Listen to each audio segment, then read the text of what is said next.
Sup, home skillets? Welcome to another live stream. Welcome to another week. It is a public holiday here in the Australian Capital Territory, but not for most of the rest of you. Evie joins us. I was thinking about Evie yesterday. We went to a truffle farm, and I was thinking of fine Canberra locations to take you guys to, and yeah, that was good fun. What's the haps has Jazz?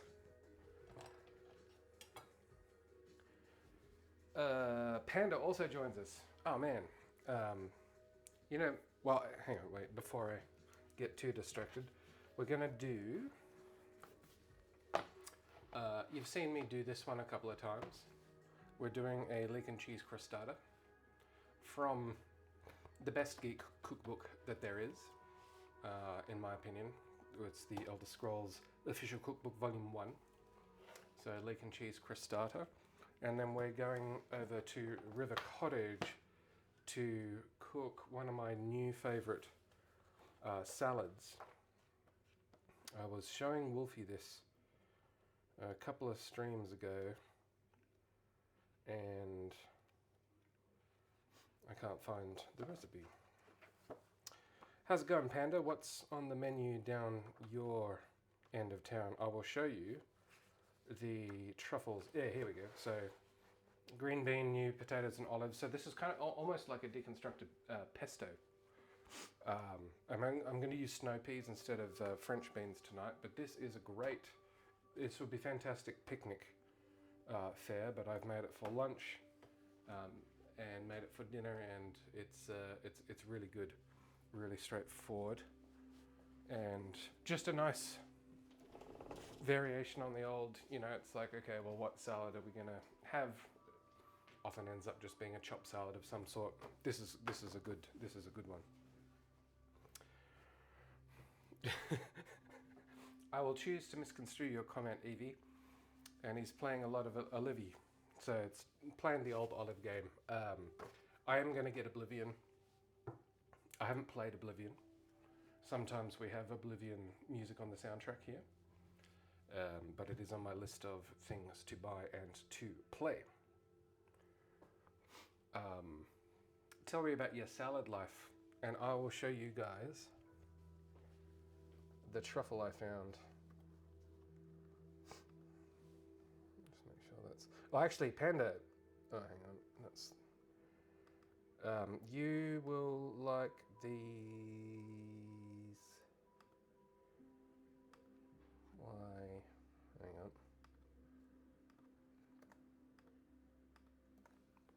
Is my photo gallery not coming up?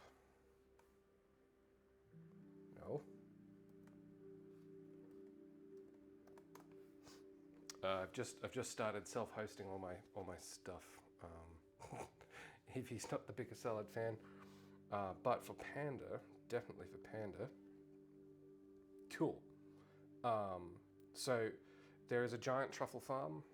Well, it's actually not a very big truffle farm, but they make a lot of truffles. So, for example, these were the ones that we collected on our little tour. So we're there for 4 hours, and so we did about an hour's worth of truffle hunting, and then we did sort of 3 hours of talking and whining and dining. And this is, I don't know how much this would be. It's many thousands of dollars worth of truffles. In particular, this top one, that top big hunk of coal, I think it was weighted in at about $400, and had already been sold to a buyer in Japan. No, we didn't use a pig. We used a Labrador. How do I scroll here? Whoa, sorry. That is a cat. Sorry, this is the first time I'm using this app. How do I... Well, while it's here, so this is...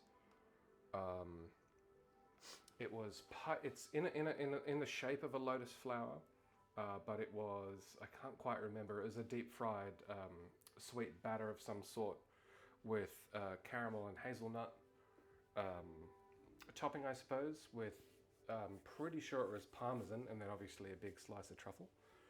And then on the right side we had a chicken wing, but it was stuffed with, and man, how fiddly has this got to be? Stuffing a chicken wing with this sort of like a truffle sausage. And then there was a black garlic aioli just sitting behind it. Fortunately, well, actually, I've never eaten a lizard, so I don't know what that tastes like. But I wish I could just scroll a little better. Oh yeah, this cute little thing. So this was custom made for the restaurant. So it's like a little mushroom for. It was a dashi broth with these. Let's see if we get a photo. Dashi broth with truffle. Whoops. Truffle stuffing and more truffle, as you'd expect.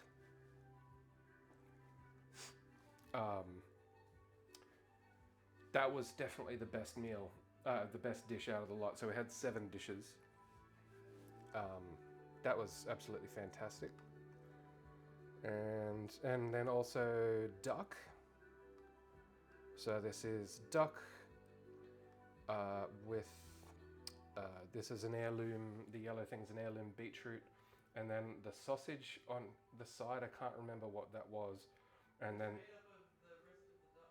Oh, okay, oh, right, so like, yeah, so like duck gizzards, basically, so like liver, yeah, I can't remember, and then on the left-hand side, this is a quince, a spiced quince paste, I suppose. Wolfie! Coming in with the sub as well. Welcome on in, and hello. Good to see you. I'm just walking everyone through our adventure to the truffle farm. I will show you the dog. How's it going? You're not on. It's a public holiday here. Sorry. And actually, just before I go to the dog, this dessert was just fantastic. So this was shaved cheese of some description that I can't remember, and it was persimmon confit with like a caramel truffle sauce that sat underneath. So it's like your cheese dish along with your dessert dish. I mean, these are sort of interchangeable enough together. Wolfie is doing well. That is what I like to hear. Yeah, that was by this time. So that was the 7th dish, and Tum Tum running out of room. This is the thing with degustation. Like you severely underestimate the amount of food. And so let us go down to dog. Here's Doggum.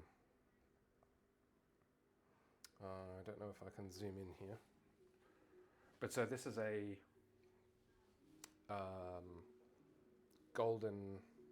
yellow Labrador.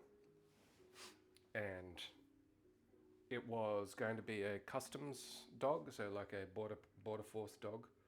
They're trained to detect drugs and weapons. Mostly, well, drugs really.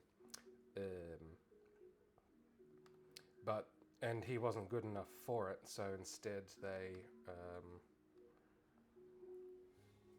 this guy, the owner of the farm, took the dog and then trained him to hunt truffles, basically. And he found them instantly. I'm going to do a YouTube short of this. But yeah, he just pads around. And the reason why they don't use pigs is because they get very heavy and lazy, and Labradors are not like that. So this is one of the big ones that I found. Sup, Dingbottom. Wait, oh, there he is. Looks like bleached coral, smells like rotten socks and seaweed. And we have some truffle tiramisu in the fridge, but I've had enough truffle for a little bit. Truffles are, yeah, they're fungi, yeah. And so this farm's about 10 minutes from where we live. We were thinking, because they do weddings now as well, we were thinking perhaps it could be a good wedding venue because it's a really, really nice place and it's just around the corner. Oop. Oh, and then we'll talk about this alarm when we talk about the cooktop. But yeah, so good fun. Good fun. What are you making over there, Dingbottom?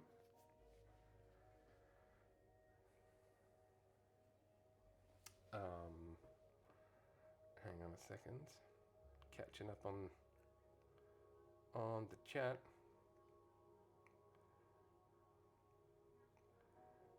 Why is that not going down? Jazz has COVID at the moment. How is your COVID recovery proceeding? Well, that is tough. And is it the new strain? That's the thought on everyone's mind.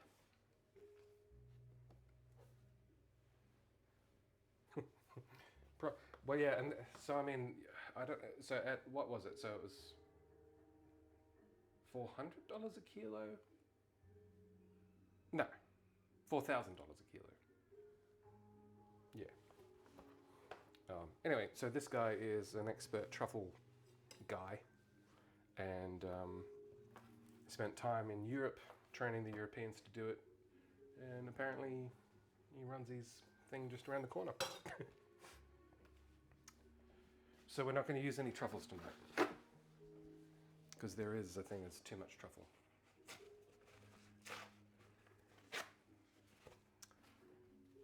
We are going to make a pie dough now.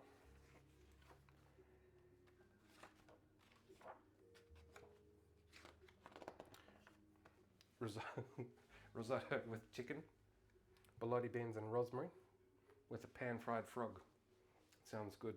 One of the tips, we didn't buy a truffle, but they reckon store them in a bag of arborio rice, and after a week or two you've got truffle arborio for truffle risotto.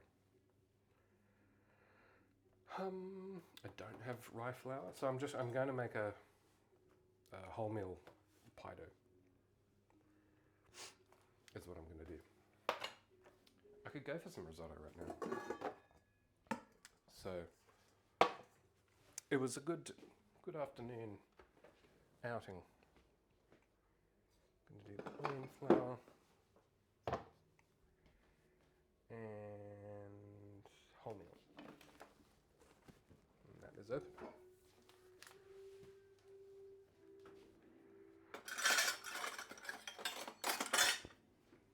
So it is risotto weather.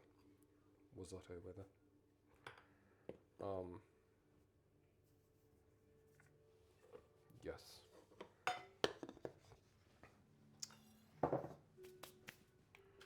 And so we had a very concerning, a very dangerous event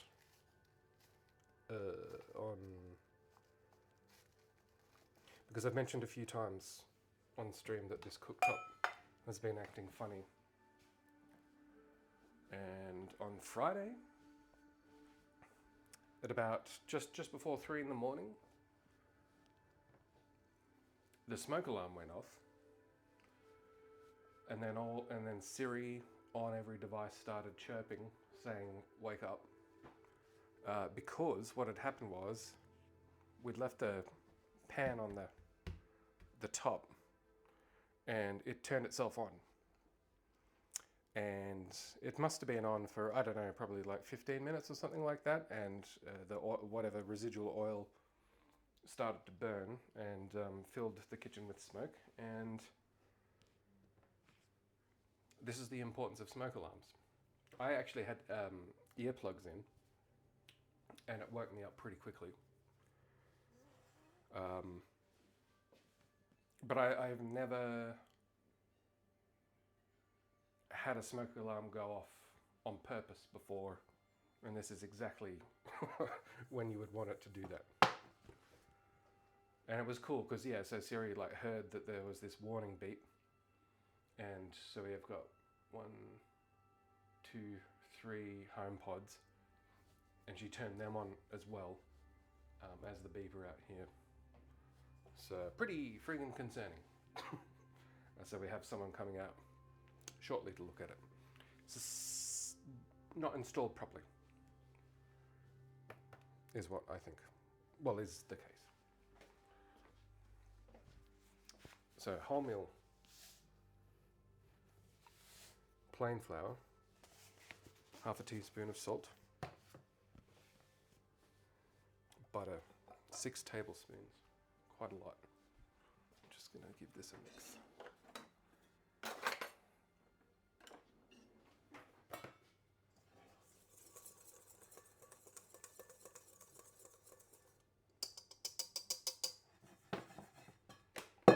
And Stormcloak seasoning. So it's not a public holiday down there, is it, Wolfie? Stormcloak seasoning. 25. Whoa.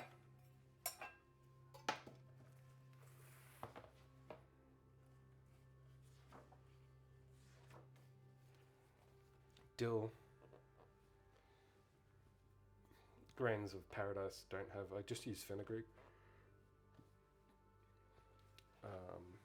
Mustard powder and fennel.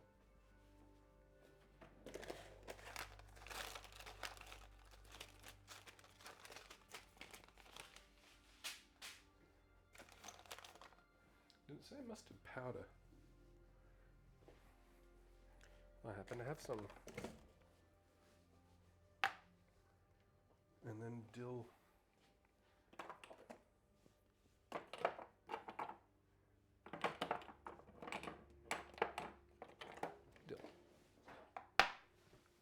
Not today yet. It must be next week or something for you. For us, it's Reconciliation Day, which I didn't know until quite recently.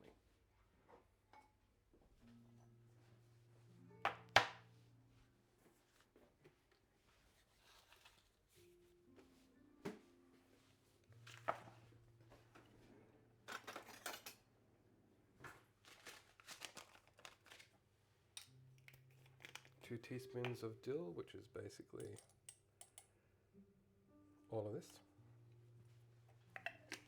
When that is done.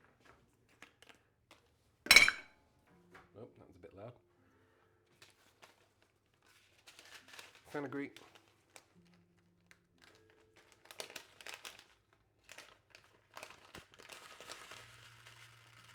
Half a teaspoon. Maybe a bit more. 2 teaspoons of fennel. So the Elder Scrolls cookbook leans heavily on the aniseed as it's kind of like exotic spice.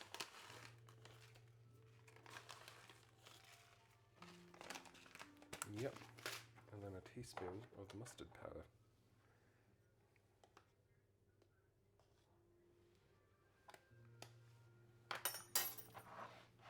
Fenugreek takes a bit of bashing.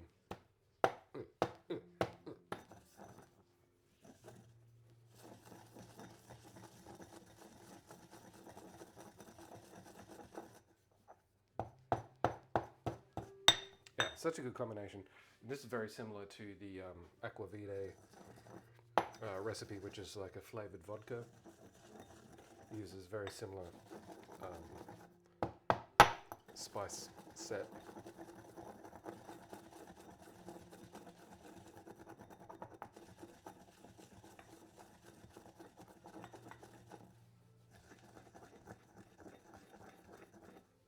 So we're just getting the dough on first so that it can rest for a bit.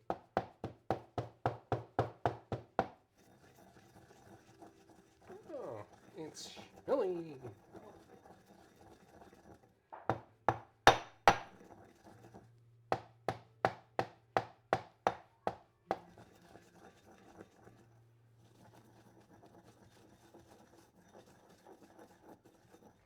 Yeah, I'll do a YouTube short of me finding the truffle and then me telling the guy that it seemed really easy and I didn't understand what the fuss was about.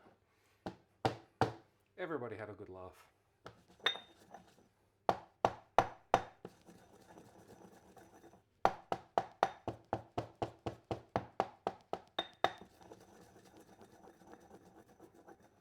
But yeah, if we do the wedding there, that is literally, yeah, about 12 minutes from Buzzmill HQ and about 12 minutes from the city. So, hotels for all the interstate guests, if necessary. Yeah, well, like, I mean, you can, hey, Orange, it smells fantastic. It smells nicer than a truffle. But yeah, depending, so we haven't worked out, like, so that we're talking October next year, and whether or not we go immediately on the honeymoon, not sure. But there are good hotel options, like, yeah, so close by. Or maybe there'll just be a big party here afterwards, I'm not sure. What's the haps, Orange? Is it a public holiday down in bloody place? South Australia? That's what we call it.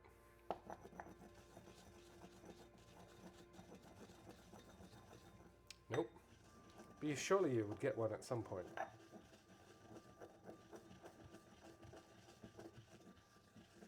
Unless.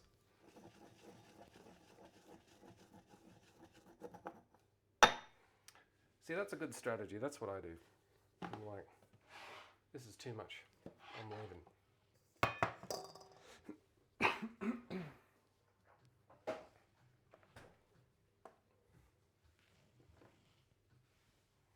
Oh, I haven't. So has Jazz, I don't know if she's still here. She has COVID for the first time in a long time. I understand there's a new strain.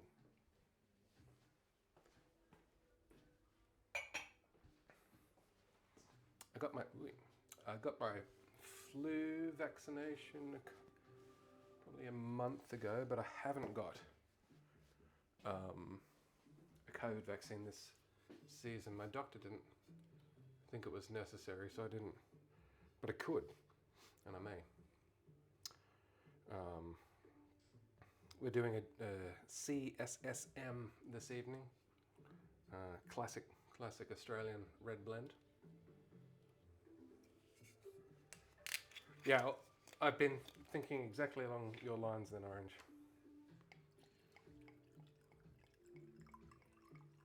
But then I'm not sure that the current battery is geared towards that particular strain at this stage. So that is our Stormcloak seasoning. We're doing just less than half a teaspoon.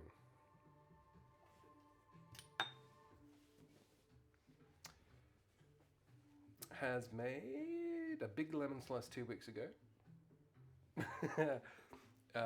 If Boonshine shows up, he likes lemon delicious. Like those little lemon delicious pies. Did you make up the recipe? We need butter. What's your approach on that front? So 6 tablespoons is a lot. This is very American. 1, 2. I don't want to use 6 tablespoons.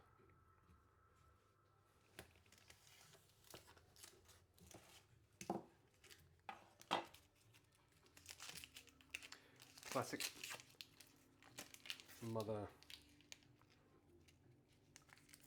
recipe. I got our neighbor to give me her, so she's 92, her handwritten, like, you know, cookbook and clippings folder, but it's all in Greek. So I took photos of it all, and we'll do a Google Translate at some point. Crumb biscuits, shredded coconuts, sweetened condensed milk butter. Yep.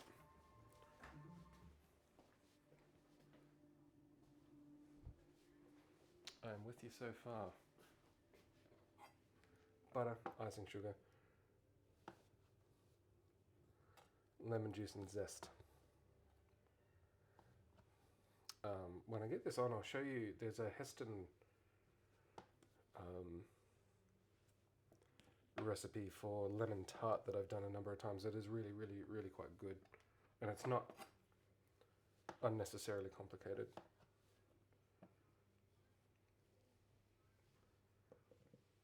Yeah, I like the sound of that.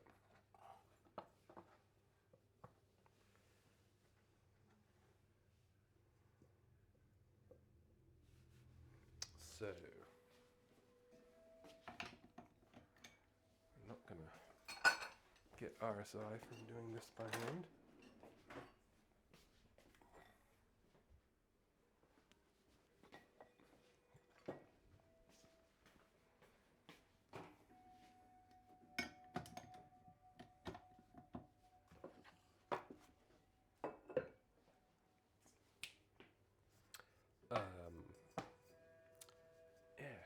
Now I want some lemon slice. So we're going to mix the butter in. We're going to get some cold water. How much?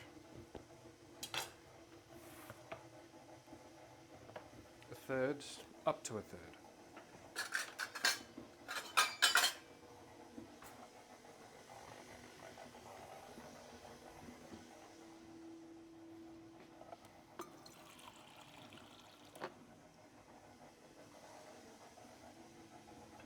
Oh, that's a Wolfie fact I didn't know.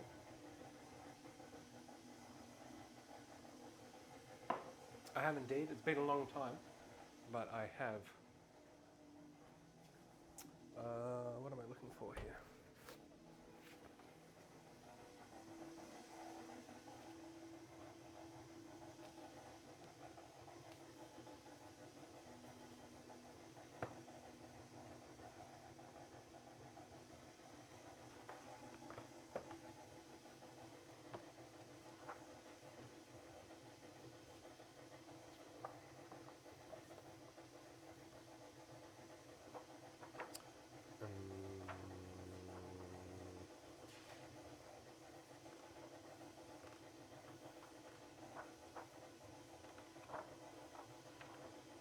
This one.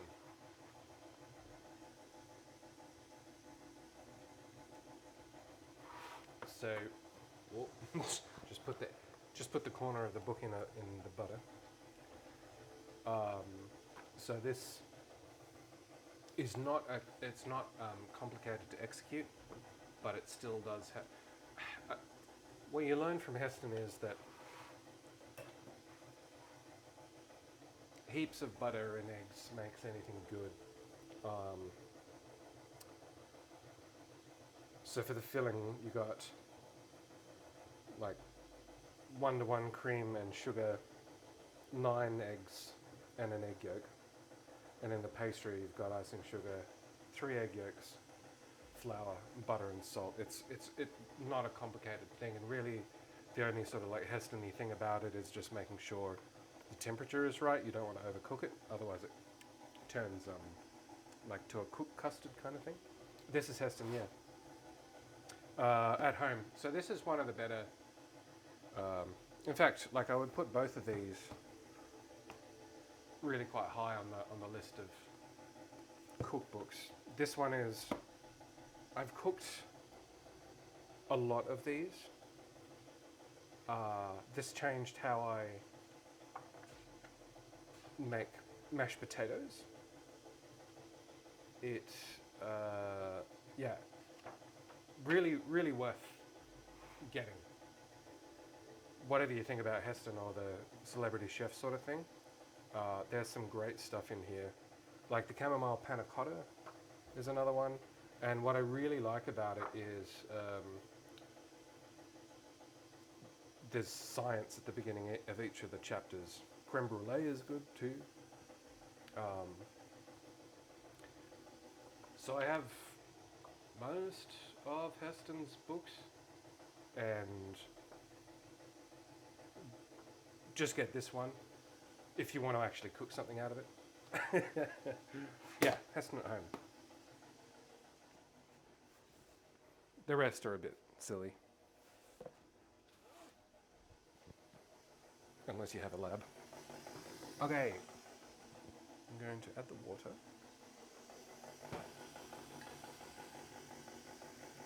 And bring that over together.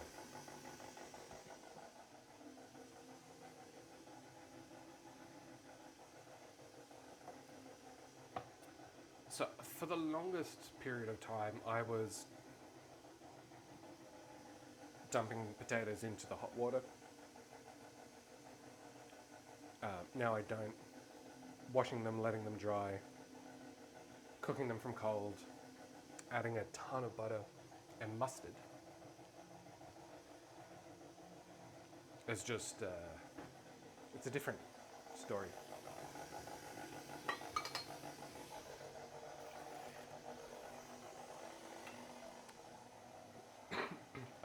If you like food science, obviously Harold McGee, but more recently any of Kenji stuff, just get any of his books. Putting the potatoes in. In fact, actually, we are about to do.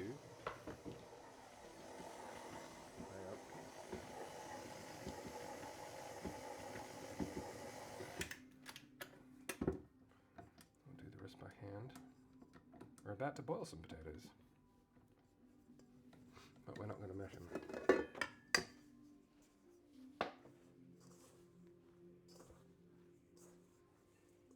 So for those who are just joining us, this is our dough for the crostata, and that's how you want it.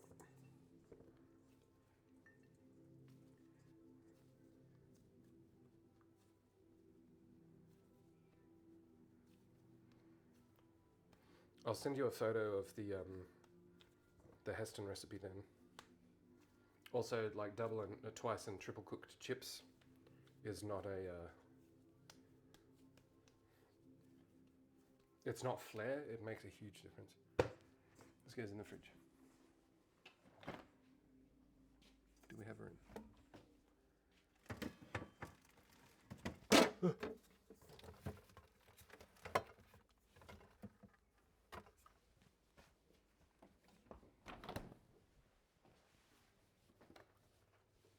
Yeah, I'll send you a photo.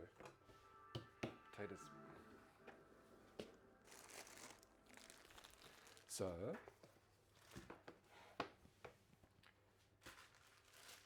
you gotta want to do it. It is a 2-day operation.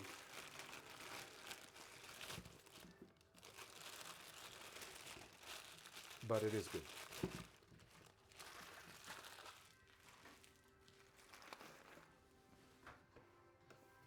Now, I don't even need to peel these, which is nice.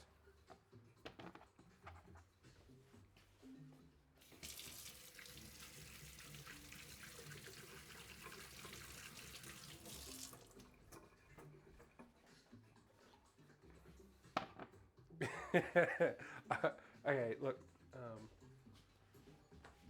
I'll take the photo now, otherwise I'm going to forget. Hang on.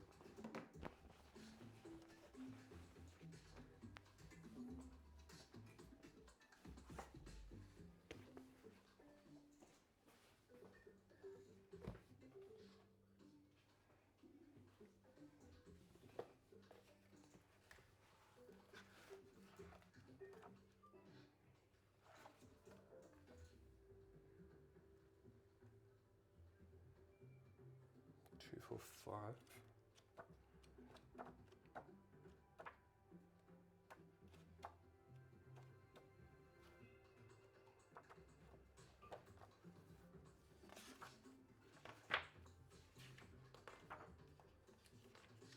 It is in here, isn't it?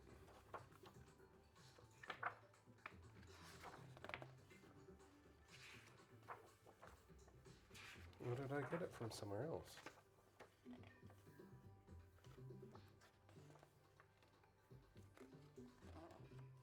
This is the triple cooked chip, so yeah, I've done this a number of times.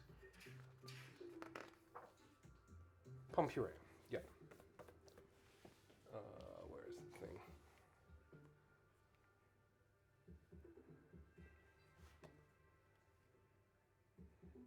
And you don't have to follow it to a T, Wolfie, but cool. And I'll put it in Discord.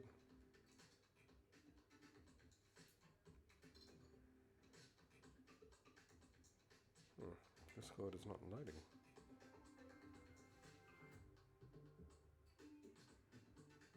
What the hell?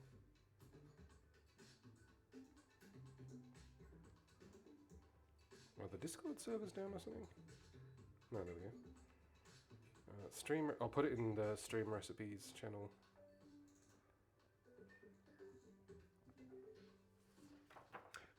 Just as a reference. And then I'll do the other text later. Maximum 50. Maximum 50. And even now, saying 50 seems like a lot.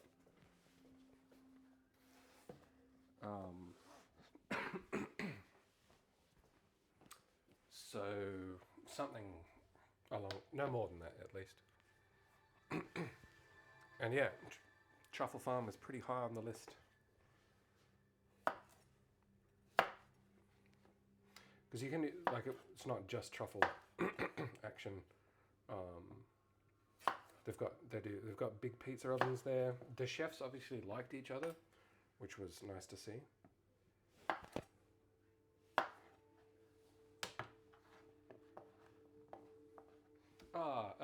No more than 50, and even 50 seems like a bit much to me. But yeah, you start counting up and then you add the plus ones and then you're like, yeah, geez, it's a bloody mega event.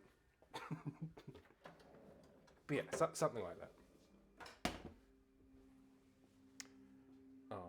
So first, and actually just back on the potatoes here, normally I would put the water in, I'd probably boil it first, get it boiling, then I would add the potatoes. It's not the way to do it. And you can tell the difference.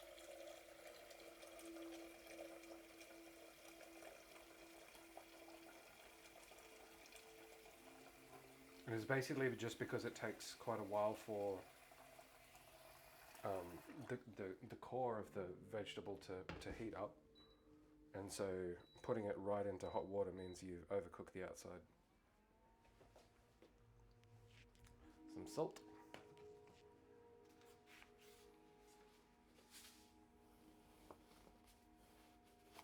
Whoa.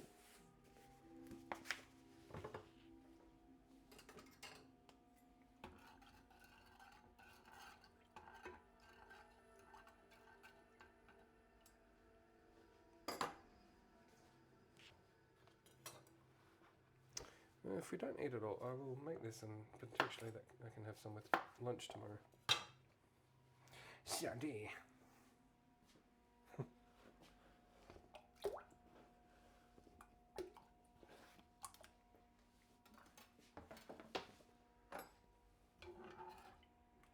Yeah, this is such a simple dish and it's really good. I'm at it like it's definitely on my high rotation playlist from now on.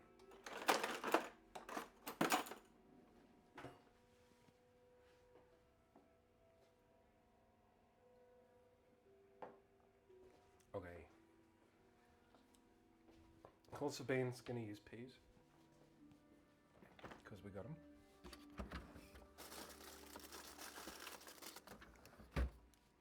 There's a moldy cucumber in there.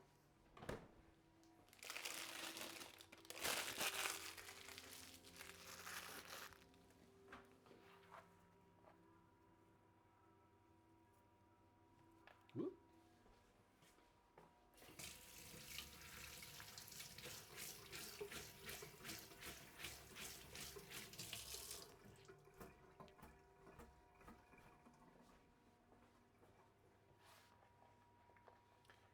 Did I ever drink pickle juice? I put pickle juice in martinis, but not without gin involved. No. Yeah, yeah, yeah. It is. It is a. They don't make sense, those Americans.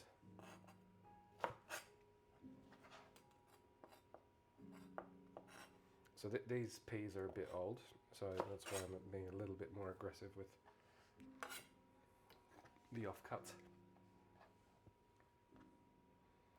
I mean, it makes sense that, I mean, I eat pickles quite a bit these days.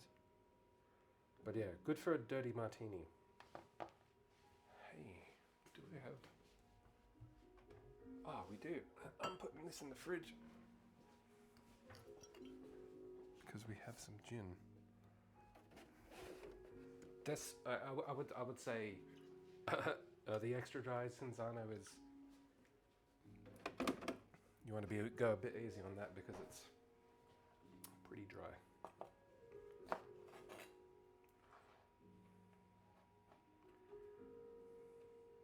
Yeah, good thinking.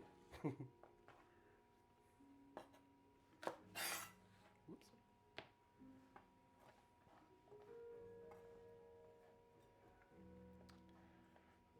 I feel like the alignment of the peas is about efficiency, but I've never approached it from a scientific point of view.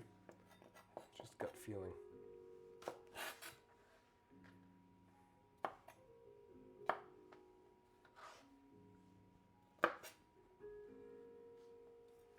Cool.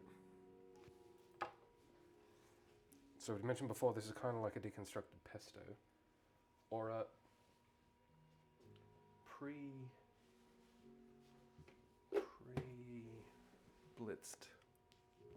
pesto.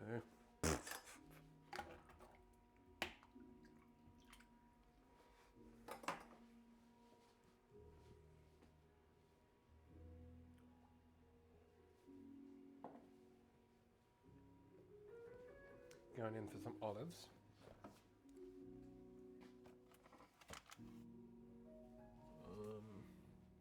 Might have to do a clean out of the fridge tomorrow.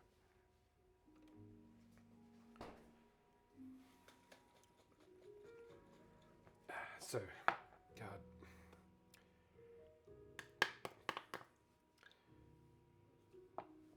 They're not very good.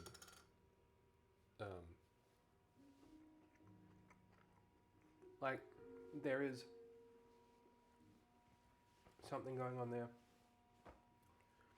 The spices were fennel, fenugreek, dill, mustard powder, and I will put this into Discord as well. Wait, are you even... I'm not sure if you're in the Discord. Well, dill, grains of paradise, but I'm using fenugreek because I don't have any grains of paradise. Yeah, mustard and fennel. I will whack that into the Discord.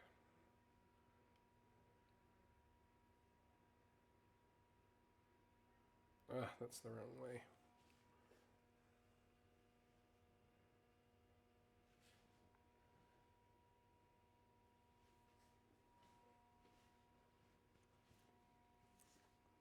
Yeah, man. Every time I go to grind stuff in a mortar and pestle, I think there must be a better way.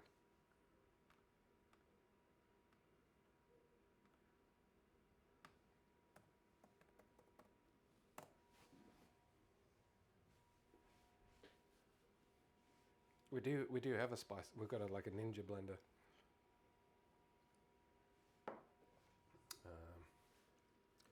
But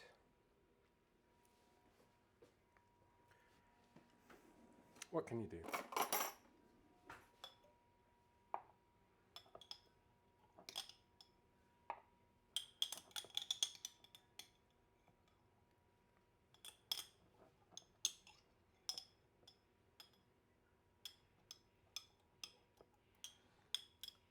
Basically, once you take the seed out of an olive,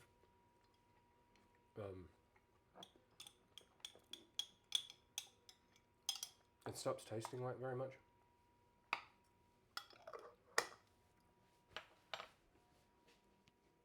Use it.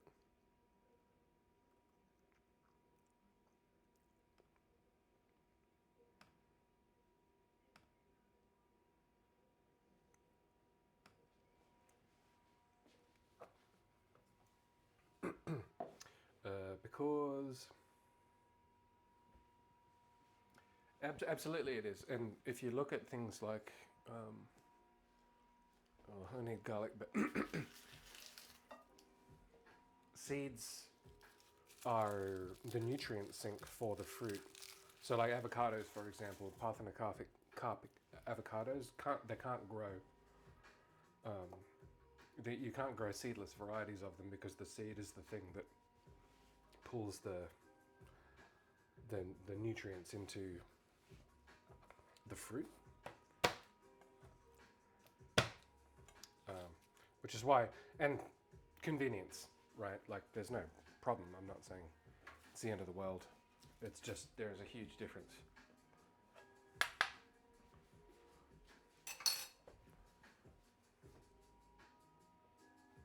Oh man, so my next door neighbor, and I haven't done it yet, but he has an olive tree, and he's like, "Yep, it's good to go," and I'm not going to use them, so I've got to bring around a little pot and deal with that, because it's been a while since I've had real, like, homegrown olives. So very, very large clove of garlic, which we are just slicing like this.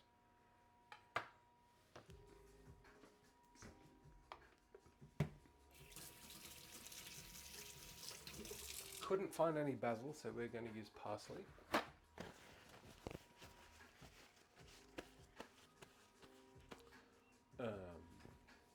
Yeah, do you like an olive?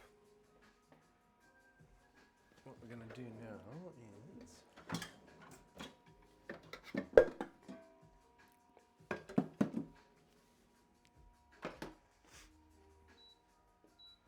put some olive oil on.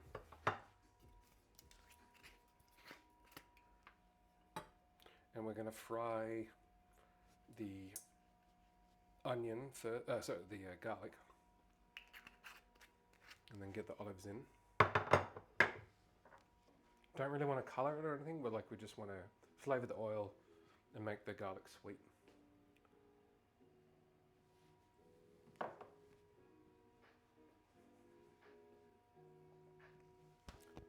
We'll also need lemon.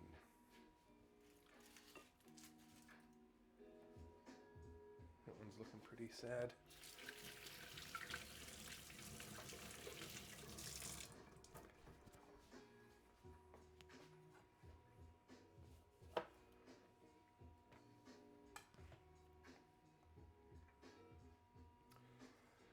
Yeah, I do have, it's about as tall as me. Actually, maybe not even. An olive tree that I am growing out the back here. And it did fruit, but only 2. So I'm looking forward to doing that as well. Because yeah, everything's better when it's done at home. Well, almost. Still not sure I would say my ice cream is better than Ben and Jerry's, but hey, I've got a fair bit more experience.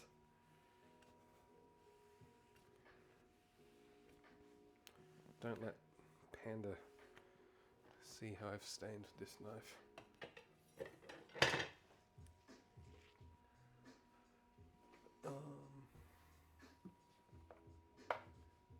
Got an ice cream machine, yeah, from, actually, I don't know if you've, maybe she is lurking, Jess Winterbottom. She's from Canberra originally. Oh, Olive, it's getting in there. Alright, well. She was moving to Perth, a colleague of mine. Can turn that way down. Get out. And so 2 seasons ago, I bought her ice cream machine.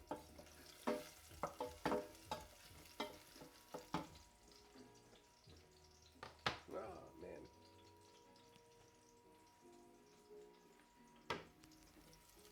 This is too hot.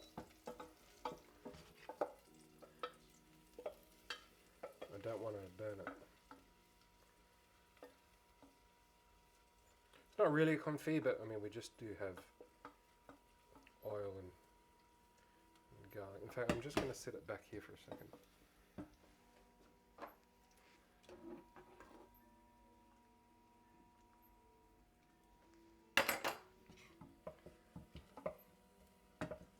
Yeah.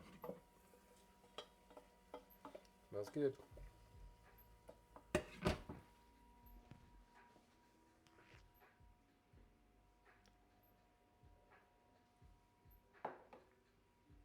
Yeah, I did. Yeah, it was. In fact, it was. I did also a raspberry sorbet at Christmas. What it is what it would have been. Yeah.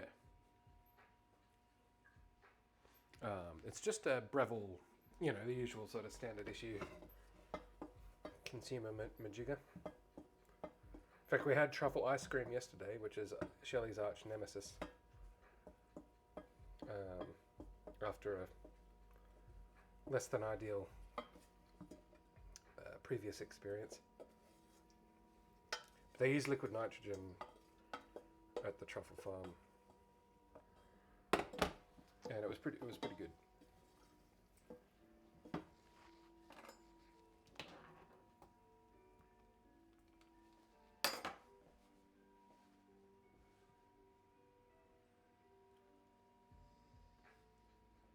Man, if it's anything like, and I'm still not like the biggest mango fan. It's a bit quiet. But it was mango Weiss bars that did it. And I was like, oh, I see.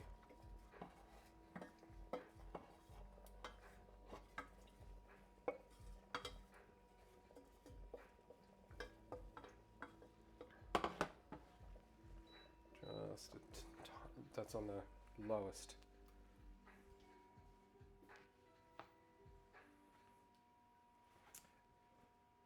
Yeah, well, and I pick mango Weiss bars over any other Weiss bar, and that's weird because I don't really like. Traditionally, I've not really liked mango. Just like a bit slimy, you know? A bit sort of sickly. Sweet. But in Weiss bar form,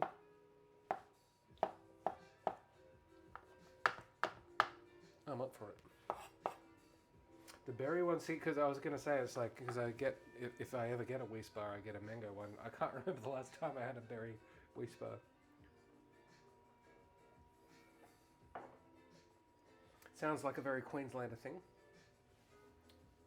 Yes.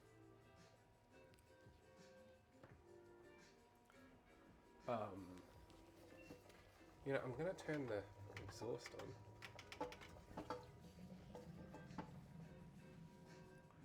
So there'll be a little bit of background noise.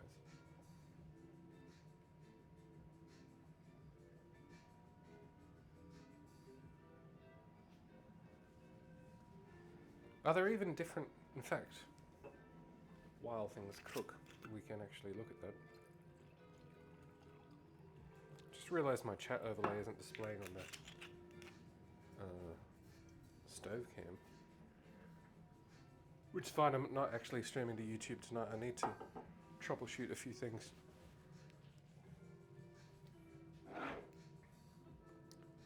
Let us see.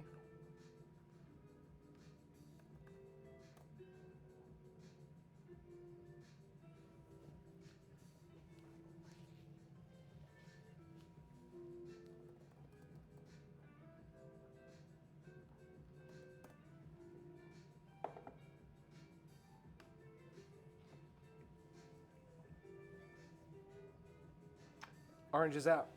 Thank you very much, and I hope you feel better. Mango, macadamia and mango, fruito, raspberry coconut, and then just cream. Is that the one you're talking about, Wolfie?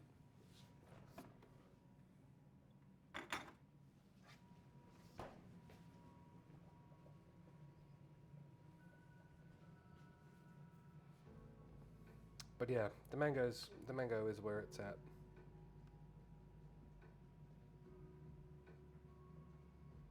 And then the mini ones are just a tease. Yeah, cool. And then raspy and coconut.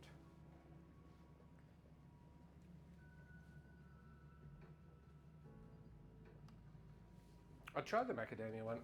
Macadamia nuts themselves it's kind of annoying being Australian and it's like one of the most popular nut exports. But they give me real bad heartburn. But I'm sure that's fine.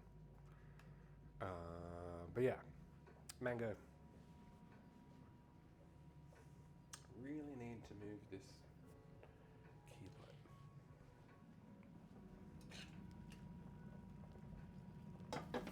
light. So this can come off just for the moment.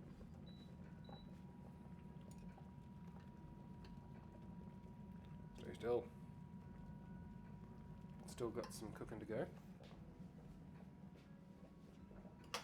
So yeah, it takes longer this way, but the texture is better. Almond. I'm not seeing almond.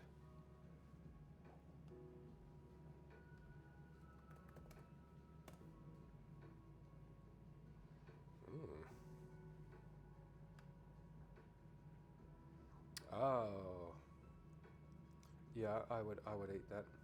Here's the thing, right? Like, I mean, it looks like a...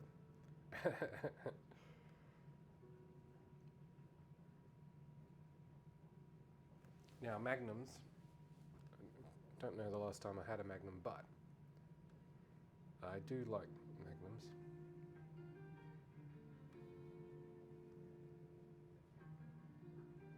Oh, they sell them in tubs now, eh?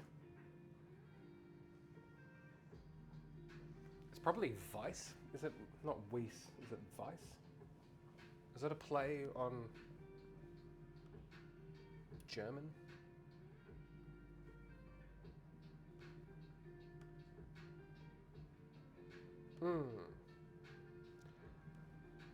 Oh, well, the sad thing is, I don't have any.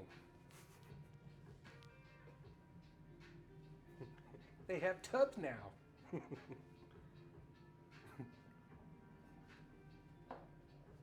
Let us prepare the oven. Go away.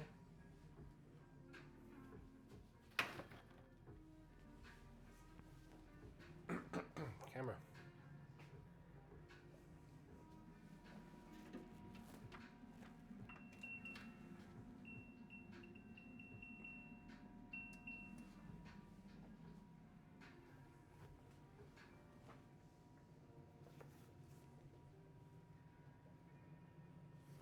We'll turn the heat back on and whack the olives into the garlic mixture.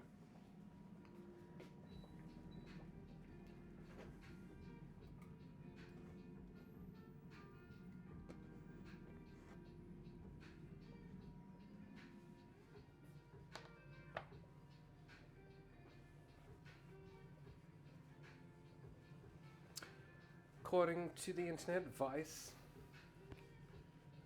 or is pronounced Weiss, yep. So it's German and Ashkenazi.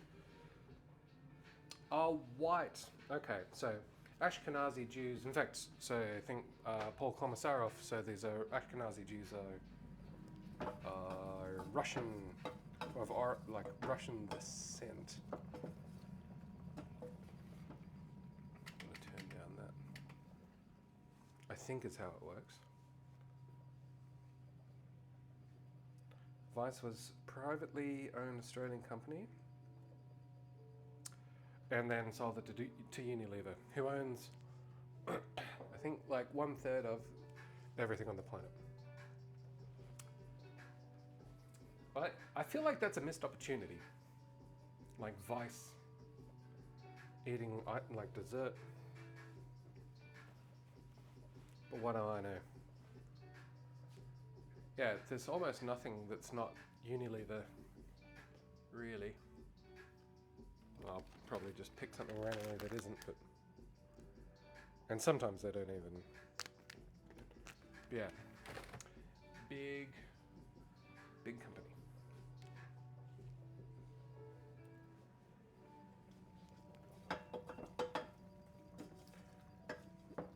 A couple of months ago, we got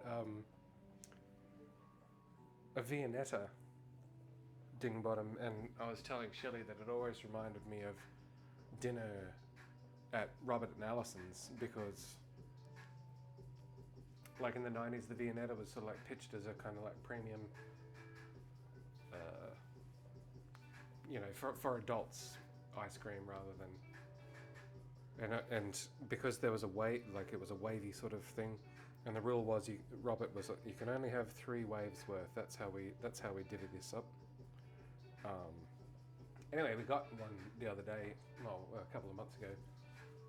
It wasn't how I remembered it, but it's probably because I knew I only had a sliver to work with as a 5-year-old, and you make the most of what you get.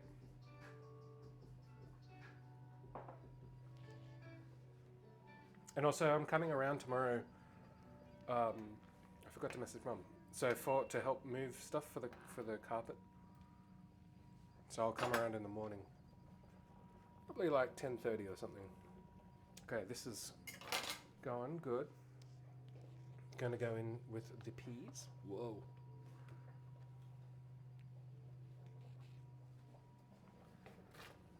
Just for a moment.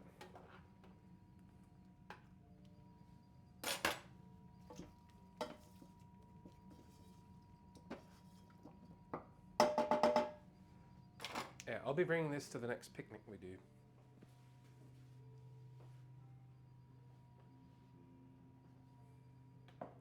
Well, not this actual one.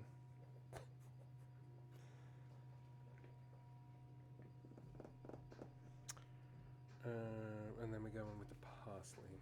Cool, so that's that.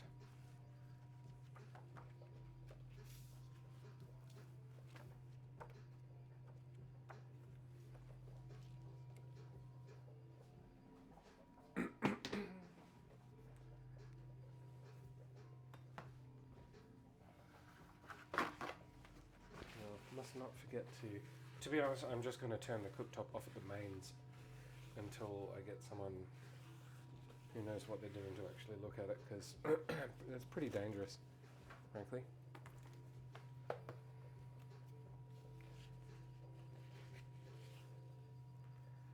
Okay,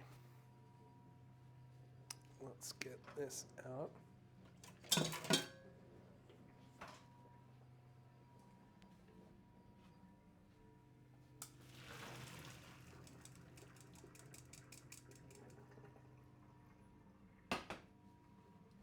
In.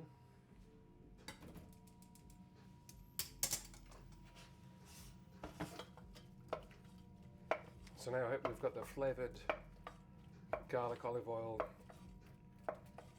and the olives, and the taters, and that can just sit. So I'm going to take it off the heat. We'll hit it with a blast of lemon.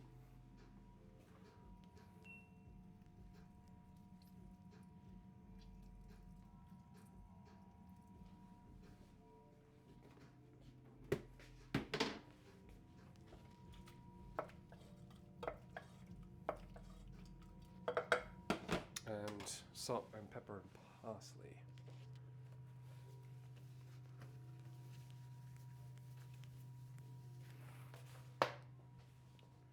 We should have enough parsley in the garden, but we've got some here.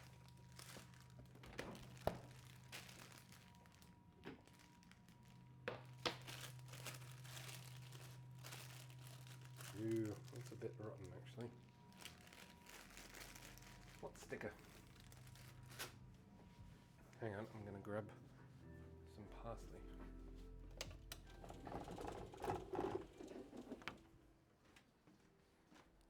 Good night, birds.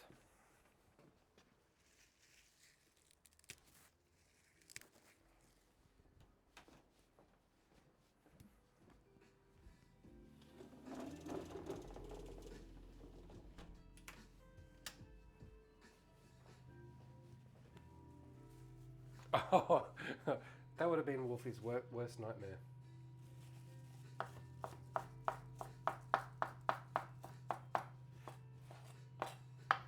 Delicious plastic in your salad.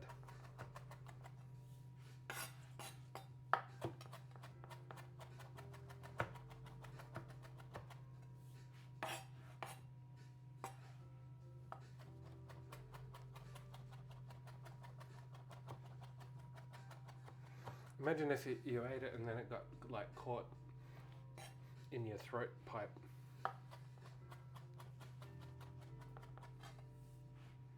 That would be a bad day.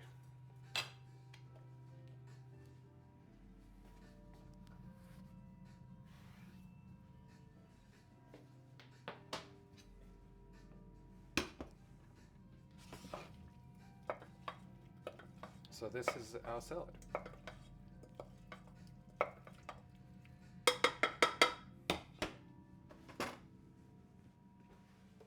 And I'll whack a lid on it. Oh wait, that's not it at all.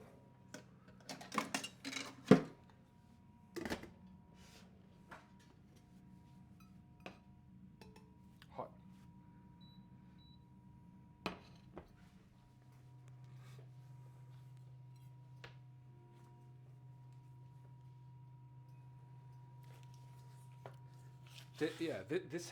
This has that kind of vibe going to it, and it's, yeah, like I was saying, kind of like pesto.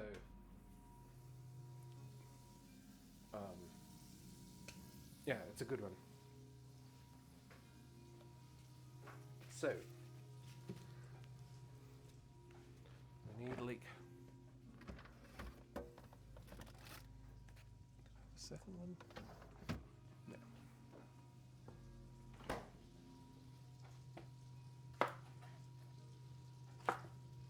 We use this for stock tomorrow. Looks pretty clean. I reckon they've changed. Wait. There's your dirt. I reckon they've changed their production practices a bit. Because leeks to me seem like they're cleaner and cleaner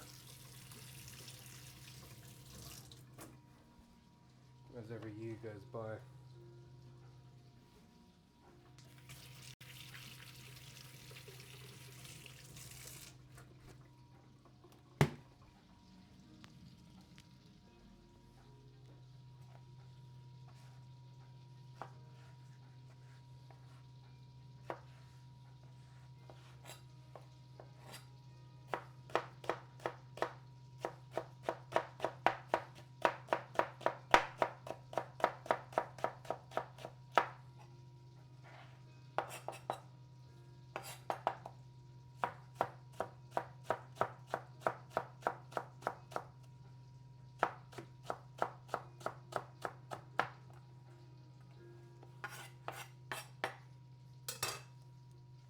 And into the butter.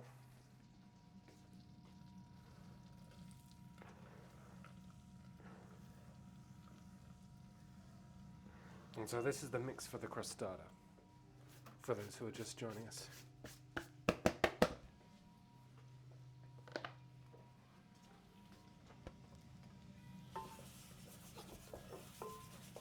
It's just butter and leeks at this stage, and we'll add just a little bit of oil.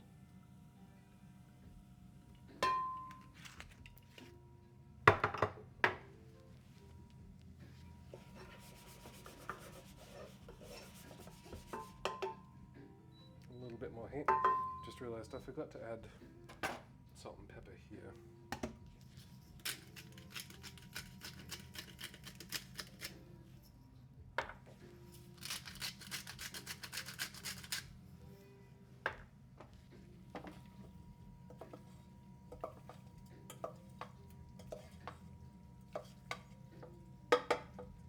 I might even leave the lid off just for a little bit.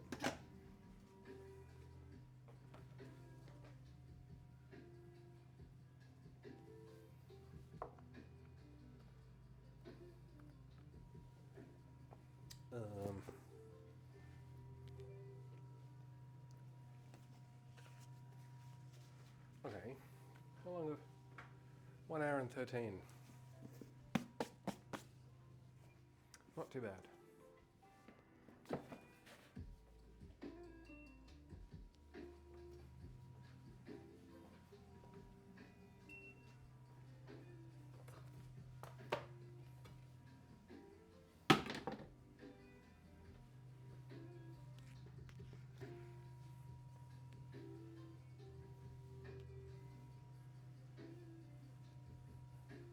Yeah, I have started uploading these to YouTube, even if I don't stream them live. I've just got to build that habit, basically.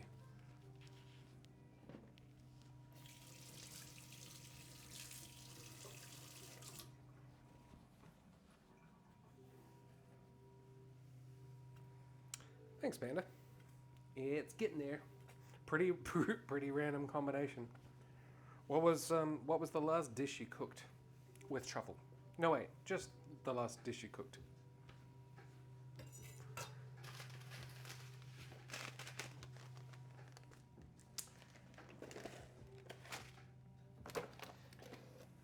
Was it grilled cheese? I think you said grilled cheese and soup last time I asked that question.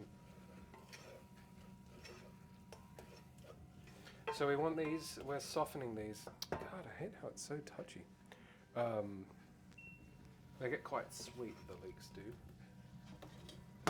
No harm in mixing these together, really.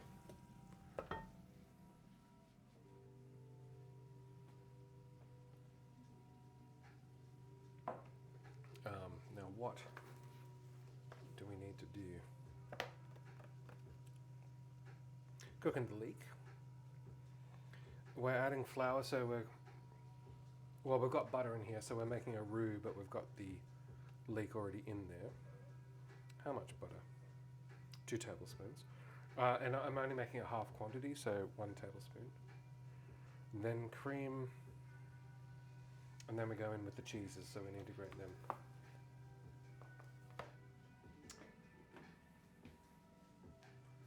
Now, I'm going to use, actually, what is it? No, we'll just use classic Australian tasty cheese.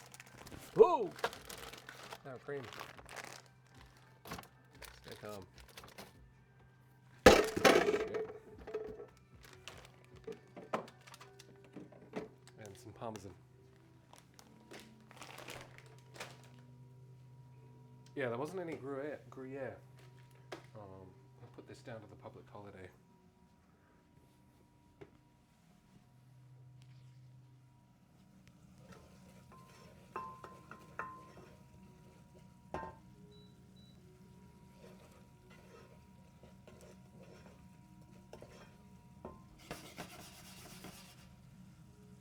No more heat on this.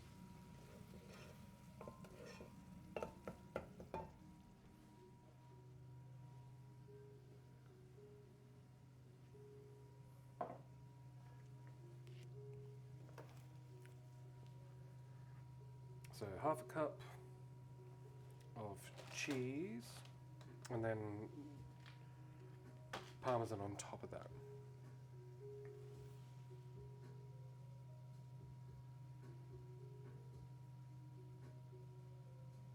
Okay.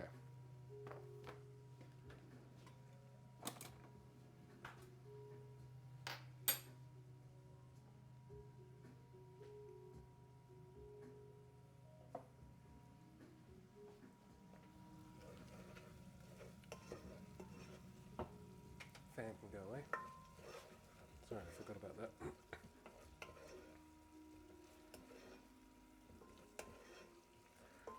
I realised the other night, because this is a silent range hood, it's quite expensive, and it is really quite quiet. And Shelley was cooking, and I was outside, and I realised how it works. They just moved the noisy bit above the roof. It sounded like we had the air conditioning on or something.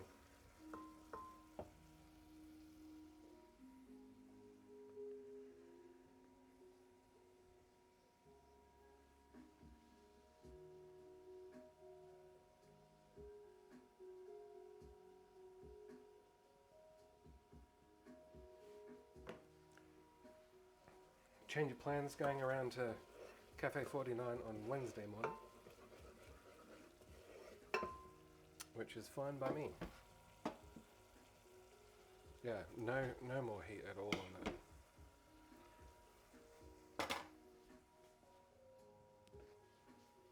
Duck and prawn sausage, god damn it. And a spicy garlic brown butter over pasta. Oh, it makes me hungry. That is, sounds pretty good.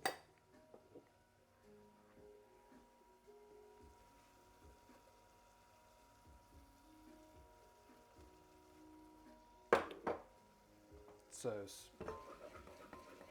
butter in to form the paste.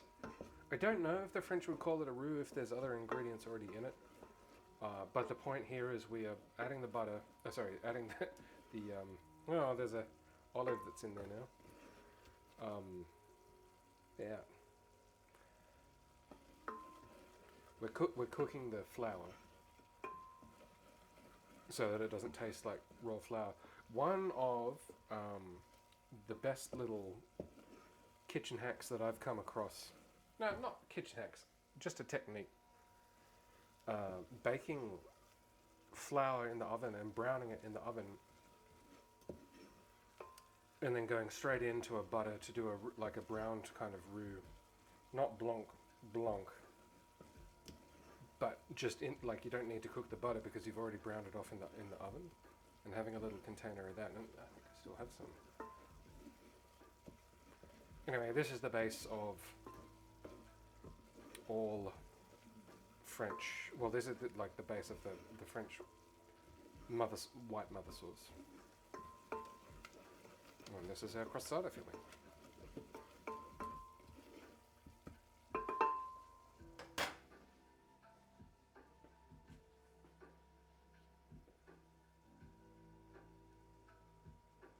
What is my opinion on hex-clad pans?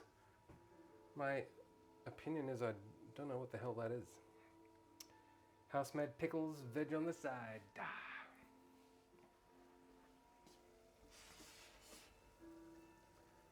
I like it. Hex-clad. Let's see what all this nonsense is about.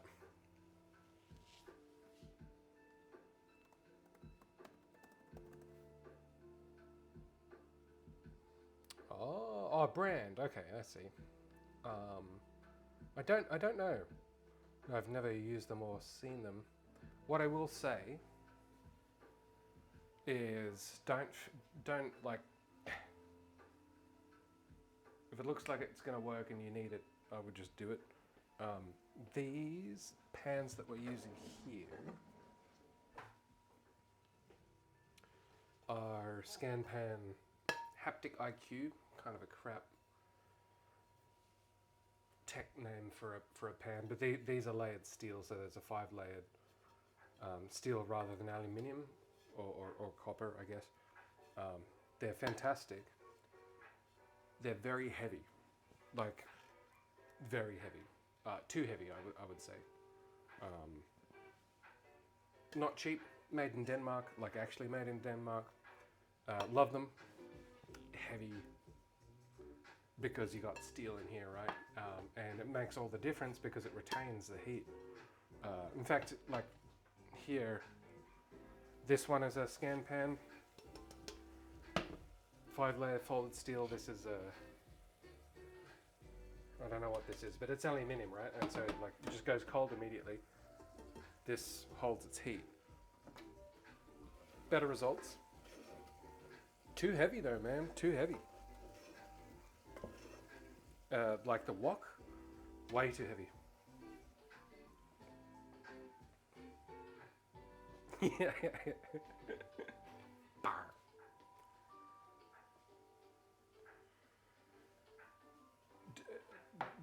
What I would say is just if you ever have like fear or indecision about anything to do with cooking, just cook.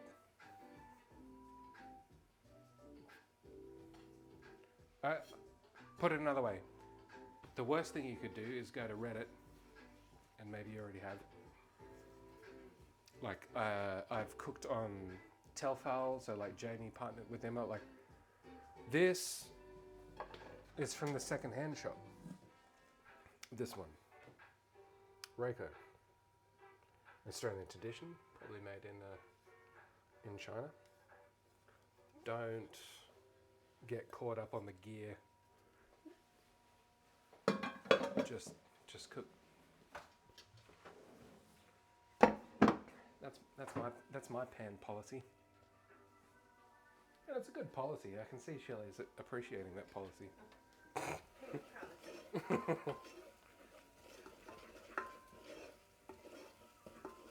Because every time you worry about it and you don't do it is one step away from you being able to cook well.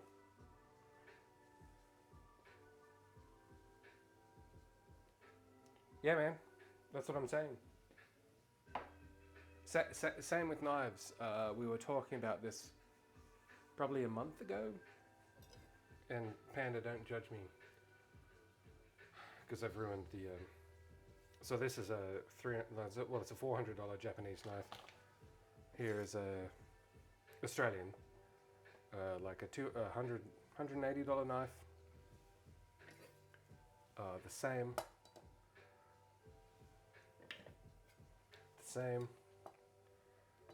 Washed off Japanese handmade. I can't remember what it's called. I cooked most of my stuff before owning these, and it was the Miracle Blade Perfection series off TVSN with Chef Tony, and they're great.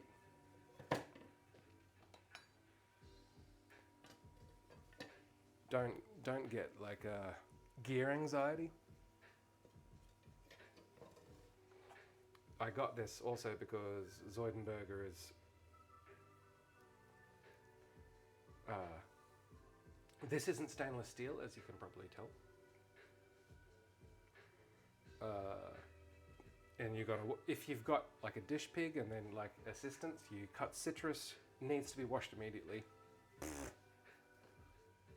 That's not cooking, man. Not at home. No, it's not rust, it's staining. So anything citrus like lemon, tomato, anything, it just it oxidizes it. Sharpest knife I've ever owned, favorite knife, but before getting that, and I'll clean it before you get here, Panda, was this Wusthof 22 centimeter cook's knife. It's all you need. Spent over Cutco. So, and we haven't seen him for a while, but Arctic Monoceros, long-time fan of the channel. It's from Chicago and works for Cutco. He's on the road for Cutco. Don't worry about it. Just cook the thing.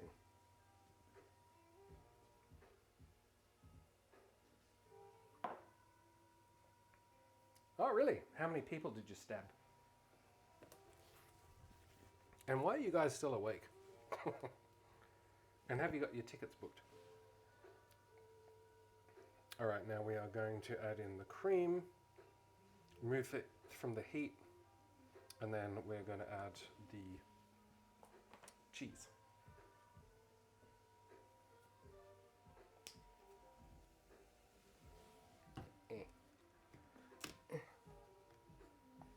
Stinking cream.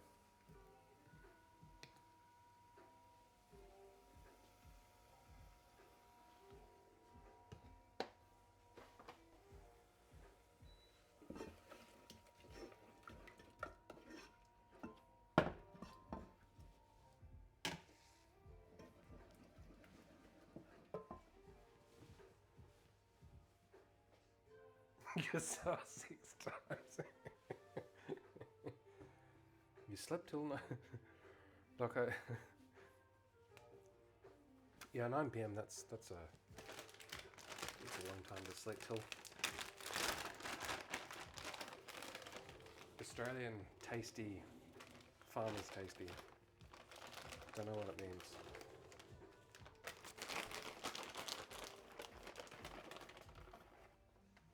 And so this is the filling for our little crostata. We'll turn the heat off and we're just going to let this melt. I'm trying to get this so that it's just for two.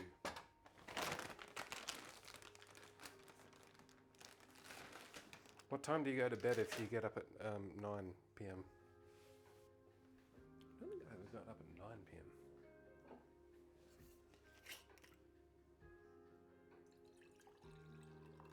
But you know, we've all got challenges.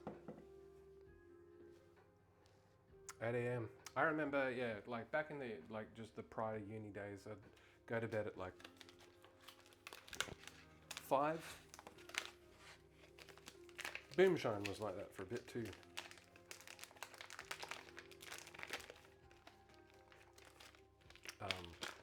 Actual Parmesan by Thomas Do. I hope he do make some good Parmesan.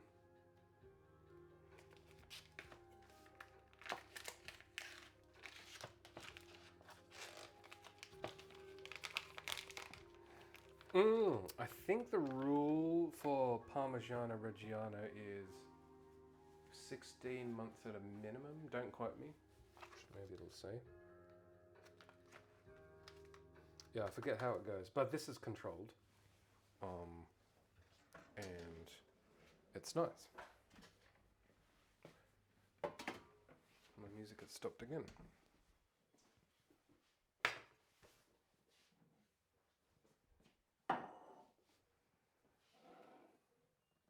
Why? I need to check this out for updates. So then we will just,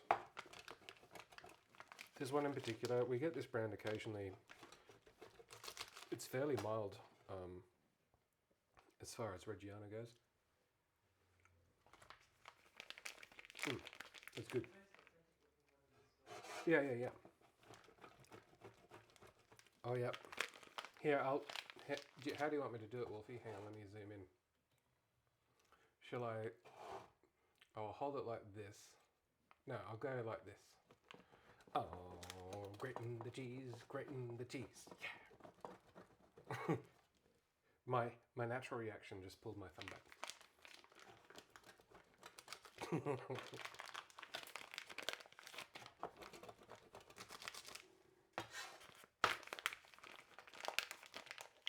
Do it again. That's how I used to troll Arctic. It was like, the best way to chop is to make sure your fingers are all the way out and make sure you don't look while you do it. And cut towards yourself. That's a good use of the sooty. That's a good use of the sooty emote.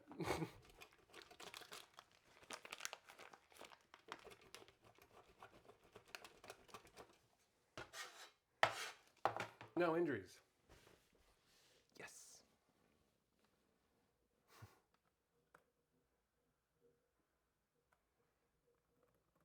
Okay.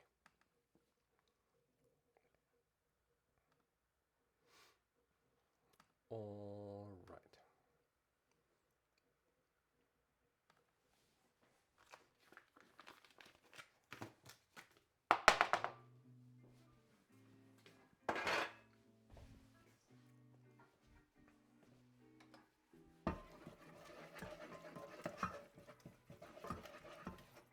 So here is our Leek and cheese.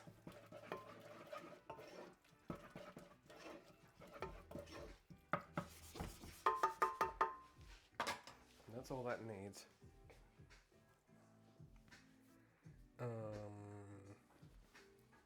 We'll just give it a bit of it. So salt and pepper. Oh yeah, that's it.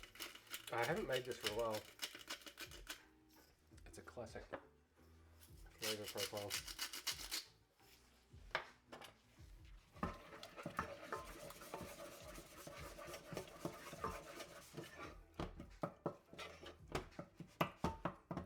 Doesn't look like much yet, but I can assure you it will look like something.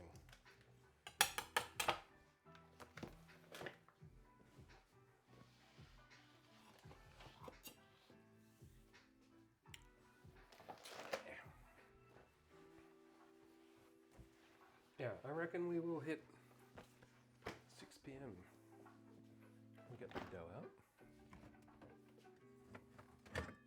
So all you got to do is just bake it. We're only going to use half of the dough.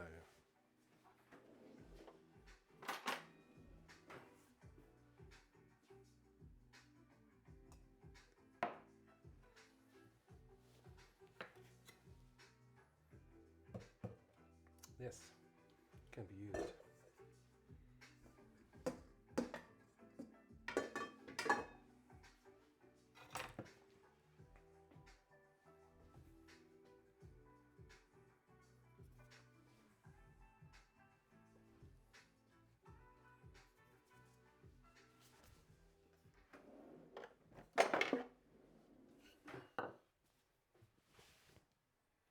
I've been zoomed in for this whole time. What a damn fool I've been.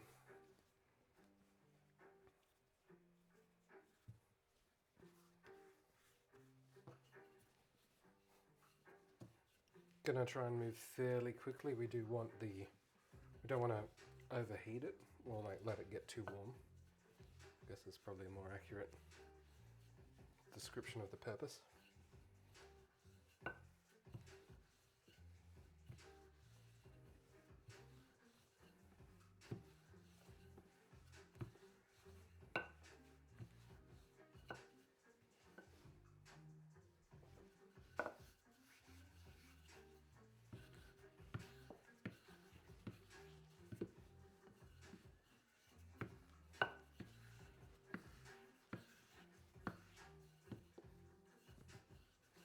Being rough around the edges is no problem, that's kind of the point.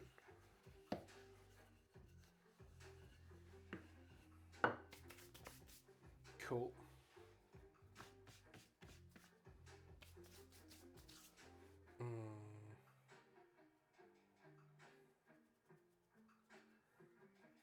Yep, so.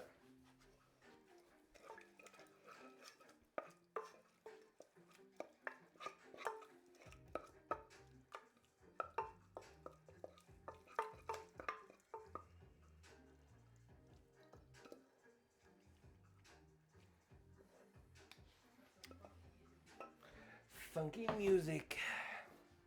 Now this cheese is way more oily than I want it to be. The recipe calls for Gruyere. This kind of oil is a hallmark of the Australian tasty cheese. It's not the end of the world, it's just a bit much.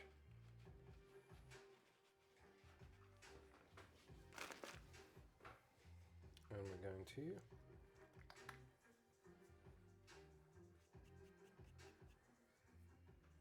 make a little crostata. I feel like there's a bit too much flour.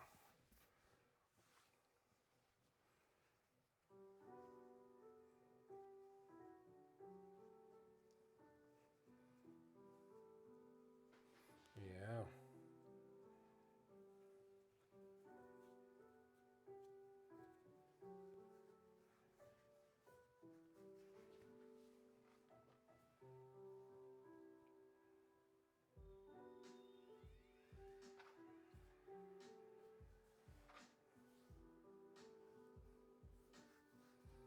Yep.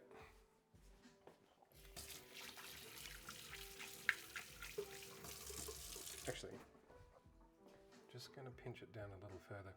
It's not leavened, so it's not going to like spring back. I just want to make sure it doesn't. Nah, it should be fine. And even just having the cold dough out there, I can smell the dill, I can smell the fennel and fenugreek. It's a great little recipe.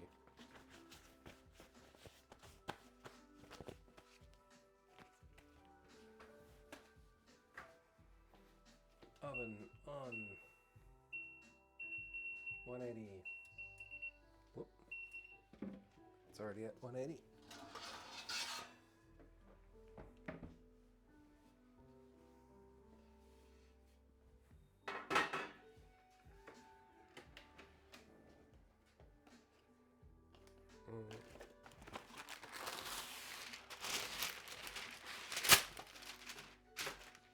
Widow Crostata.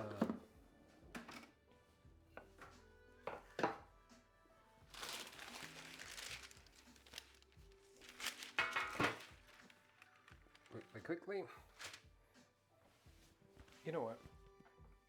I've also been meaning to take like process photos.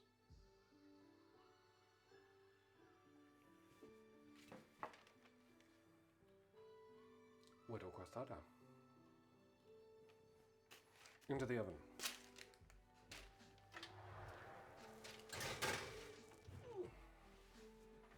For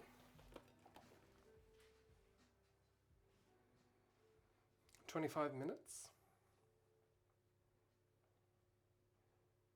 25 minutes. Probably won't need that long because it is half the size of the original recipe. Excellent.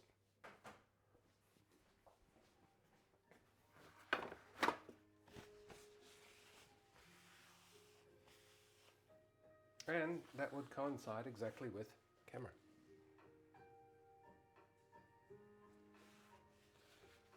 Six p.m. It's almost like I planned it.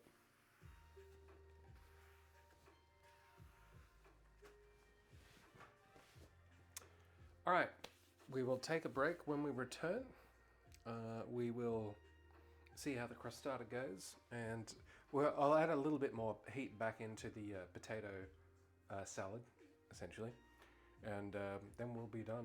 Yep. Counting down. Stay tuned. We will return shortly.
I, Edie Michelson, being of sound mind and restless hand, assure you that at 1:30 a.m. I'm not just fascinated with the time,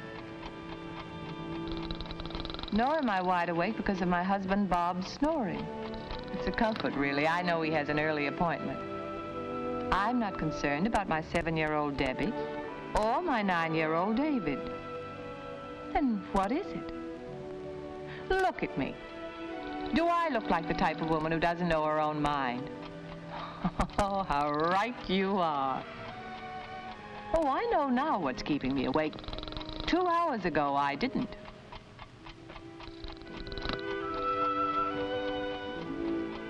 I'm an early to bedder. Most nights I'm sound asleep by 10:30.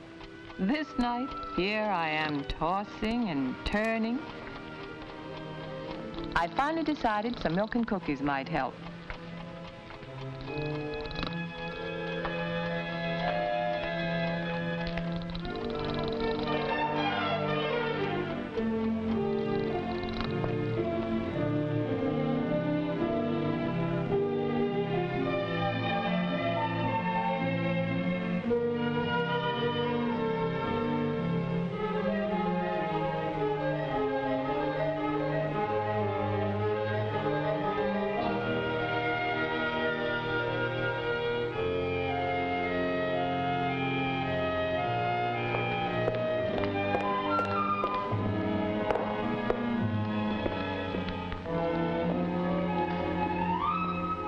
This couldn't be, but it was.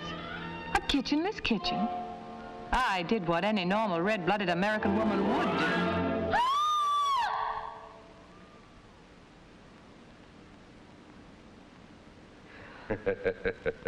Relax, Edie. Everything's all right. Everything's not all right. Over here, Edie. Who are you? Where are you? It's not really important. Well, what's all this about? Ah, this is important. But you must be tired of standing. Here. Make yourself comfortable. Milk and cookies, you said? Now, Edie, about the kitchen. That's a good place to start. What happened to my kitchen? Was it ever your kitchen, Edie? I can do without the funny stuff, but not without my kitchen. I want it back. But wouldn't you rather have the kind of kitchen you've always wanted and always needed? You mean a dream kitchen? You could call it that. Oh, who wouldn't? Go ahead. Amaze me. I'm quite sure you'll amaze yourself. Now?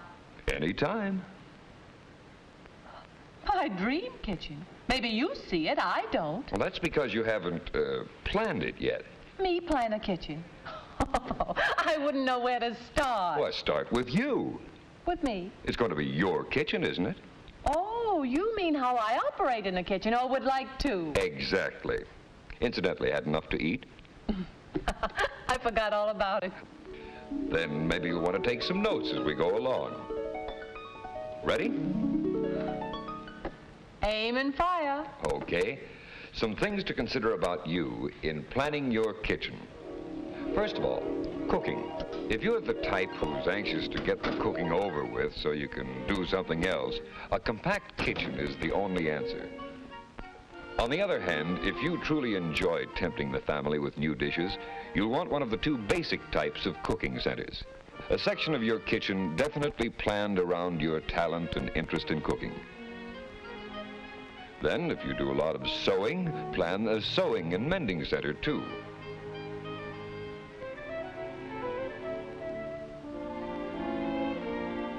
Or a management center, headquarters for all your daily household duties, scheduling, ordering, planning meals, keeping records.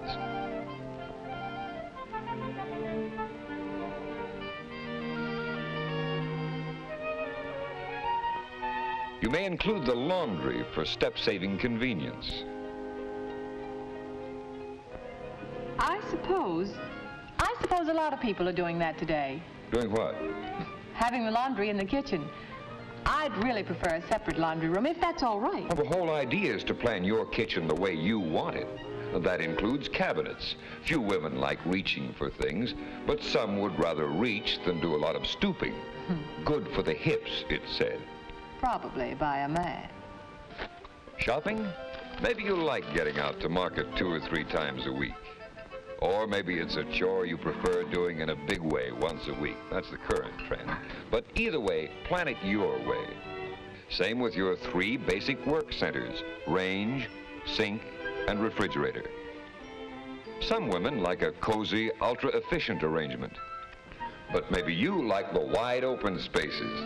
If so, hang the efficiency habit your way, the way you want your kitchen. Get the idea, Edie?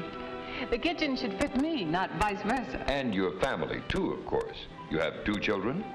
Debbie 7, David 9. And a husband. Well, of course.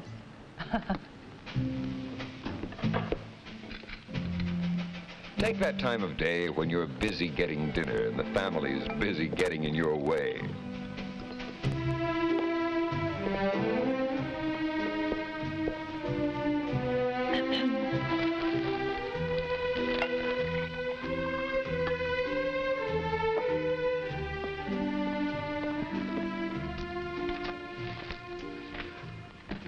Better plan for it. It can be very nice, this having the family comfortably near, provided they don't clutter your workspace. Maybe there's room for a family living area right in the kitchen. If not, the kitchen opens up to the living room. And how about outdoor meals? If you and your family like them enough, you should plan your kitchen to open directly on the outdoor eating space. Saves a lot of running back and forth.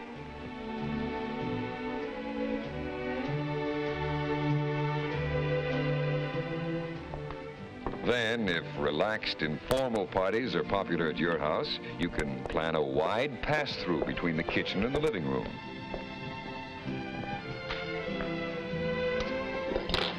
Children like to have friends in, too, usually at the most inconvenient times. And as they get older, it only gets more complicated. The best answer is a snack bar outside your workspace. And face it now, Edie, whether you and Bob are entertaining friends or just yourselves, one sink isn't bigger than both of you. So why not plan on a double sink arrangement? Or, still better, 2 separate sinks. Say, that's a great idea. To each his own. Right, Edie. Well, that's a general idea of things to consider regarding your family. Make sense? You know something? What? All of these family points involve cooking, eating, and entertainment, and that's my department. That's right. That's why you need good planning to make it possible. Make what possible? Well, a chance for you to get some enjoyment out of these activities, too. I'll buy that point. Okay? Okay. Then let's talk about your kitchen. But haven't we? Yes, but now let's get down to cases. You see, Edie, we've agreed on the importance of how you and your family like to live. But out of all these considerations must come one overall kitchen plan. Now, what is a kitchen anyway? Simply the logical arrangement of 3 main appliances: refrigerator, sink, range, with counters in between and storage cabinets above and below. This is the basis for every good kitchen. Of course, how you vary your refrigerator center, or your sink center, or your range center depends only on your own needs and preferences and the size and shape of your planning space. And today there's so much to choose from. Cabinets, a wide choice of steel cabinets with special storage and filler pieces available to make them adaptable to any kitchen plan. Counters, sinks, and sink tops, a great variety of standard arrangements designed to fit every individual need. Appliances, a tremendous assortment of types, sizes, and models to choose from, virtually all offering automatic performance. Yes, Edie, today there's everything you need for a personalized kitchen, your own dream kitchen. There's almost too much choice.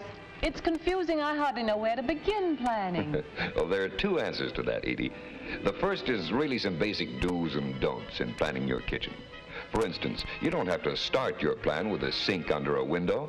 The sink can often be part of an island in the center of the room. You don't have to line your walls with cabinets or use all closed cabinets. Just plan the storage you actually need where you need it. On the do side, use a double sink if necessary, separate sinks if possible, and plan a sit-down workspace within reach of the sink. And do use an automatic dishwasher, preferably built-in. Your husband will probably appreciate it almost as much as you. Finally, provide as much well-lighted continuous counter space as possible. Also, make sure your refrigerator door opens away from any adjacent counter. There's more to planning, of course, but that's the general idea, Edie. Got it? You, your family, your kitchen. Half the battle is... Why, Edie, what's the matter? It's just impossible, that's all. What is? For me to ever have the kind of kitchen I want. Half the battle is simply knowing how to plan exactly what you want. And we've covered that. That's just the point. How can I possibly remember it all? Sure, I made a few notes. Now even they're gone. Your notes, Edie? Here they are. Take a look. It's the other answer, Edie. Everything we've talked about, and a lot more, is right here. If you're going to be a kitchen dreamer, why not be practical about it?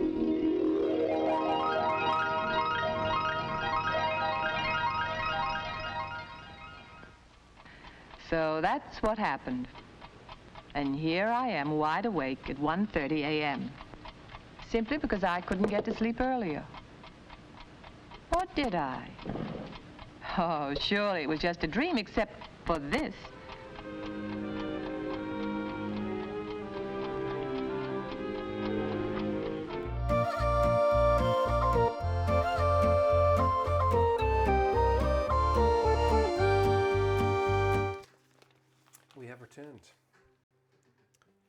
And while we wait for the crostata to cook, we will do a little bit of cleaning. Thank you very much. Are you going to do mashed potatoes for dinner? Did we come to a conclusion?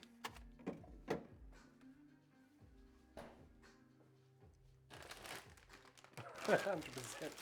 Yeah, man. No, I want mashed potatoes. No. Let's not get carried away.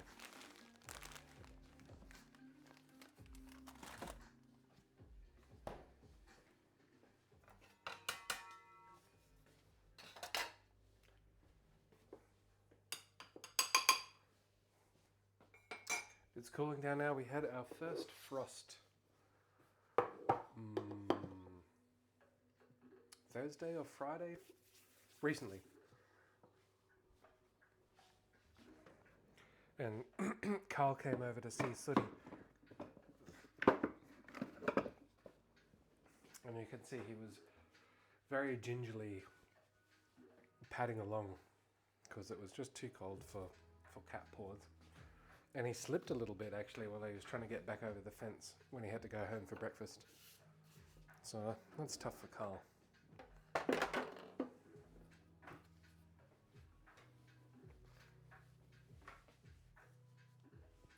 Top of 12? Yeah, what is tomorrow's?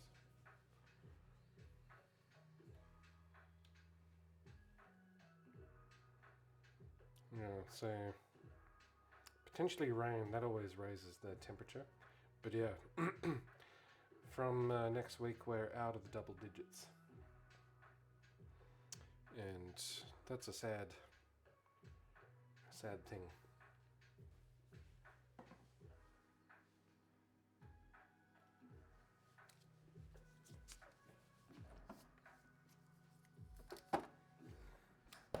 But that's the way that it goes, I'm afraid. The old land of nature.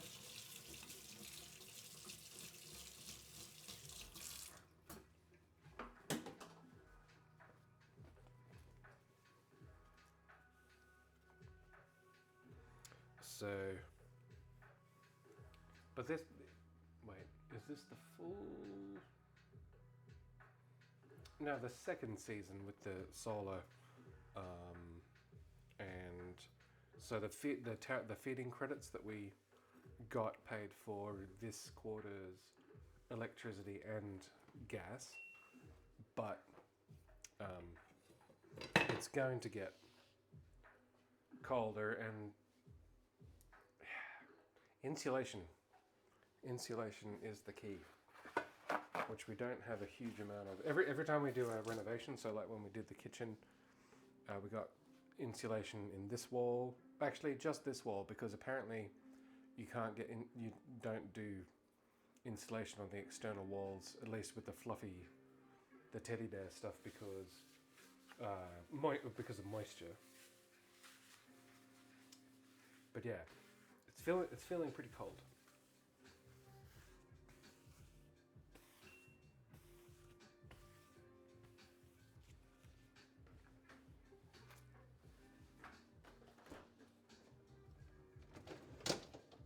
Is clean or dirty? Dirty.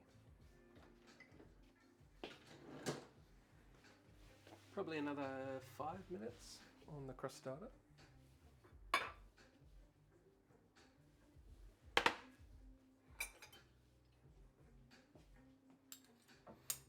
And so the quote for, well, not the quote, but the time quoted for some repair person to come and have a look at the cooktop is within 2 days, so that's good. Yeah, I will turn this off at the switch because yeah, I don't trust it.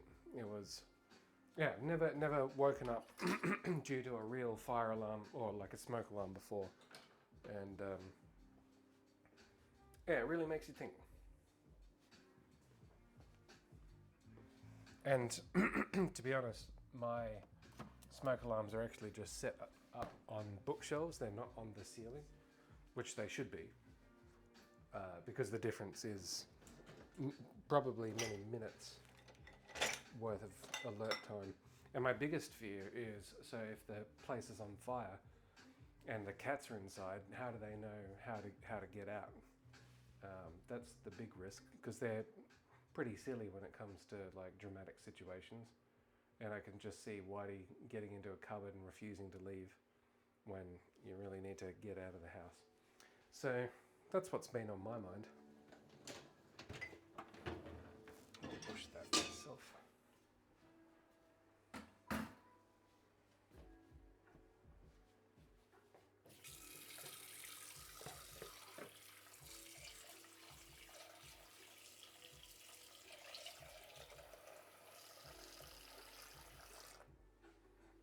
Widow cats.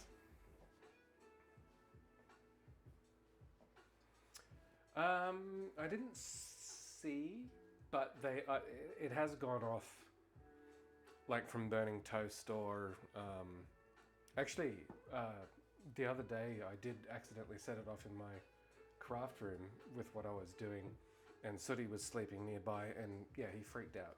Like, he knew there was trouble at the old mill, but I'm not sure they knew what to do.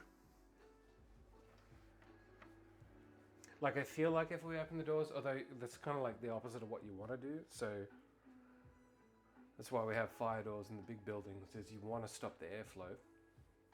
And so, but then I would think, you know, what would I do if, okay, where are the cats and the house is on fire? My instinct is to open all the doors so that they can scuttle out. But that's the opposite of what you want to do to suppress a fire. Yeah, so interesting.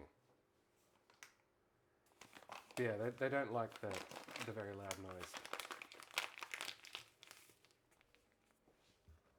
But I was very impressed that Siri noticed.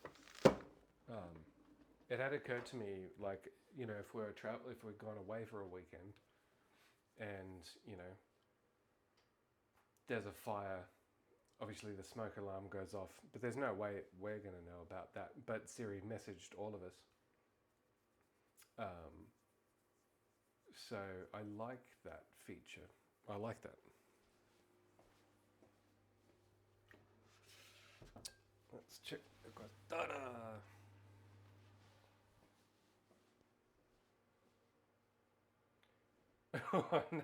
I mean, it hurts my ear, like that, and that's, to be honest, that's one of the reasons why I haven't put it back on the ceiling, because it just hurts. It just hurts. I mean, it's designed to hurt, right? But I can imagine dogs not liking that at all. We have lost our music again. I need to time that.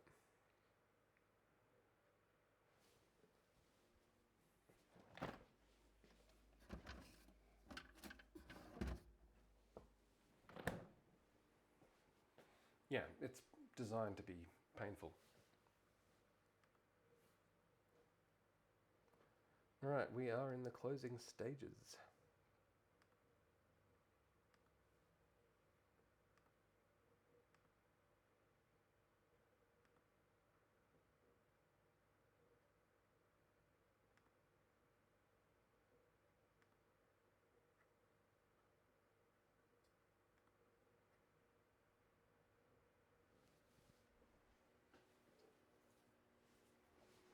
But how have you managed to set yours off, Wolfie? Is it just from too much toast or what?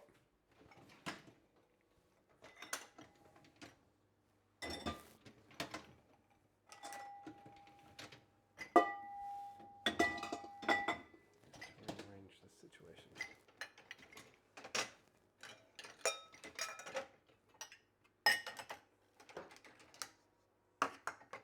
I've realised that packing a washing machine is an art. A dishwasher, rather.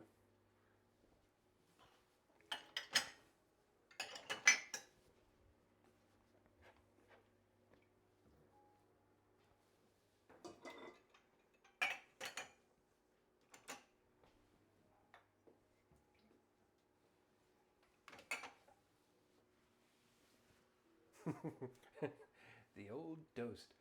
in our old building at work. And actually, I'm not. So we moved to a brand new building, and I'm not sure the rules still apply because we do have like microwaves that have a grill on them, but we don't have like any sandwich presses, and we don't have any actual like bread toasters anymore because I don't know how much it costs if you stuff it up, but to clear a building that houses like, well, how many people would? A few thousand. No. Yeah, no, it would be. Costs a lot to get the fire services out there. How many people fit in that building?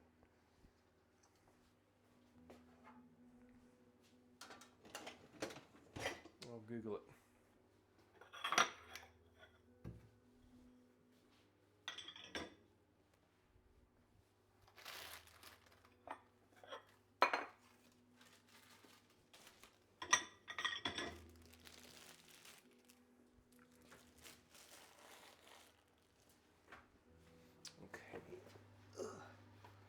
Almost there.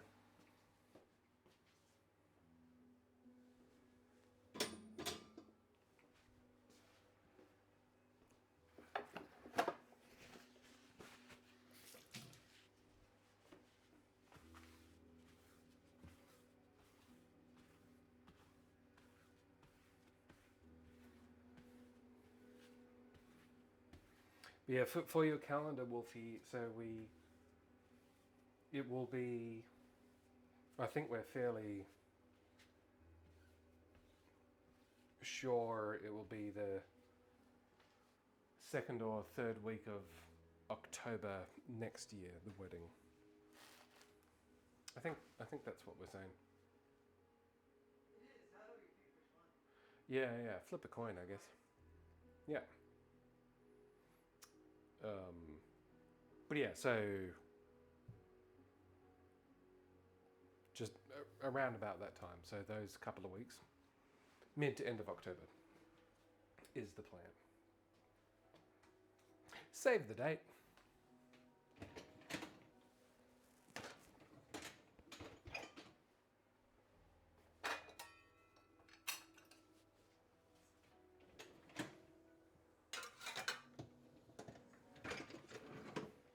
Oh, I forgot to ask Orange about his wife. I wonder what she does.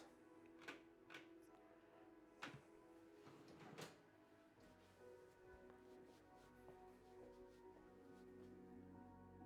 wonder what color her hue is. Probably tangerine. Tangelo. And we don't really know what the hang on, I'll show you. Is it Overlow? Oh no, Nishi Hotel Canberra. So this place is about 5 minutes from right here, and probably about 5-10 minutes from the truffle farm. It's on the edge of the CBD, but this would be a good pick. It says boutique luxury. I mean, it's probably a bit over the. But I guess you got to say that when you're a hotel. But yeah, over the Nishi building, that would be a good pick. Never been on this website before.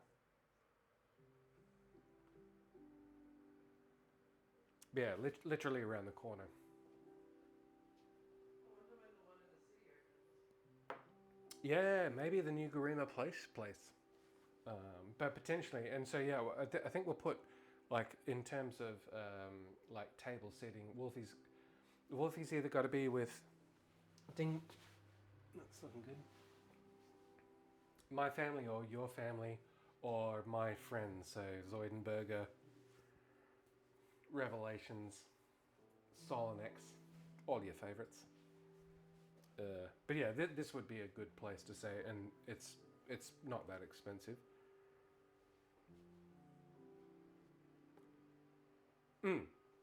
There's a nice. So we went to Shelley's work Christmas party here. We've been to. There's quite a nice restaurant. The timber thing is definitely a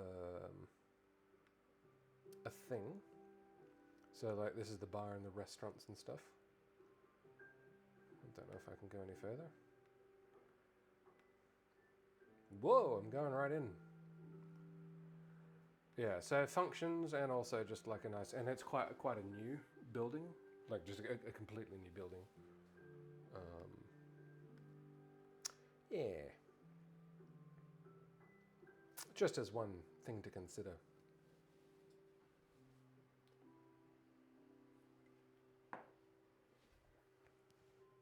And because also Shelley's family will have to be staying down here as well.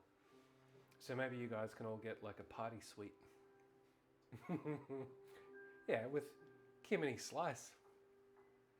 She's off chain. Off bloody chain. Okay, so the crostata is pretty much where I want it to be. I'm going to now reheat the salad. And we're done. And that is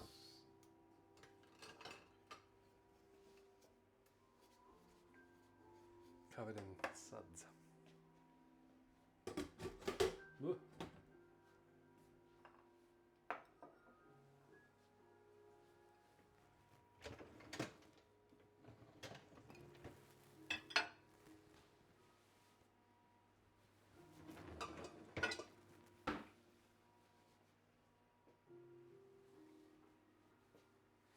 Yeah, I don't think too expensive.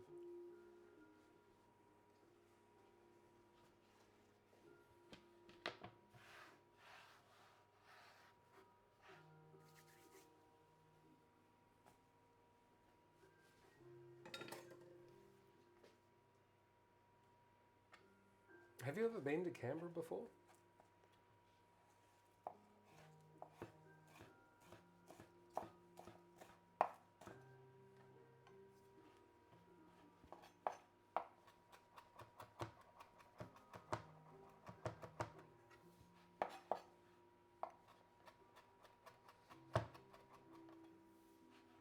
Oh, maybe you said like for a school excursion or something. Back in the day. That's how most people come to Canberra.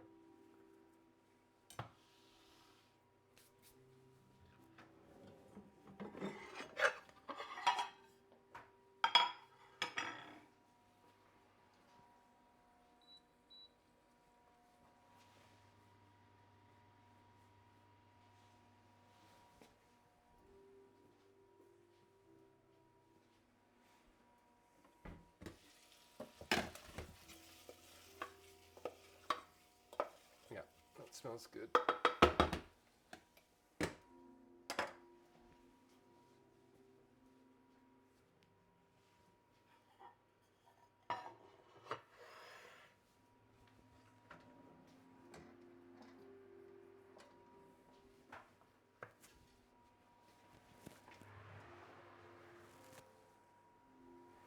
Steam.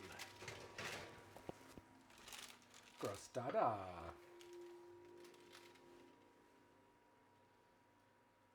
There you go. There's your damn crostata.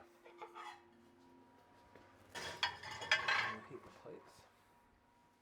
And just let that sit for a minute or two.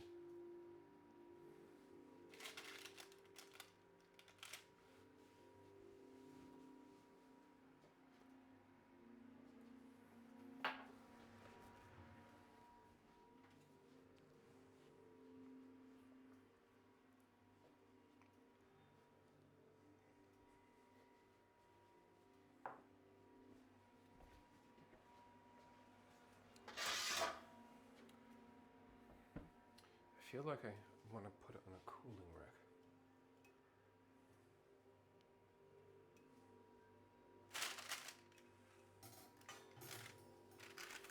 Oh, that might be a bit. No, I'm not going to do that. I will keep this out. Yeah, it's such a simple combination.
Okay.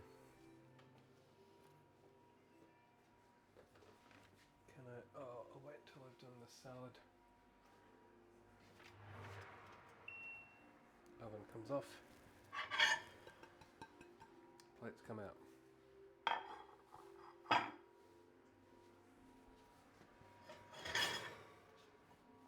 Canberra life hack. Camera. Canberra life hack. When you're cooking in winter, if you're using the oven, just leave the oven door open. Free heat. Ow. Ow. Ow, what's that?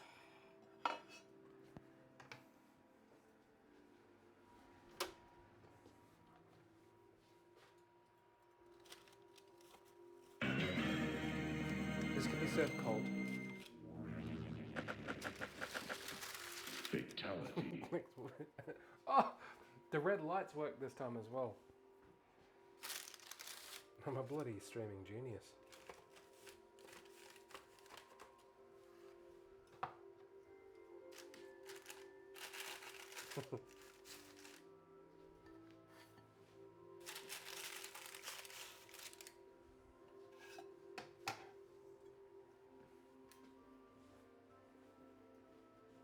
Oh no, oh Wolfie, catch them in. Okay, if I haven't set that up, make sure I set that up.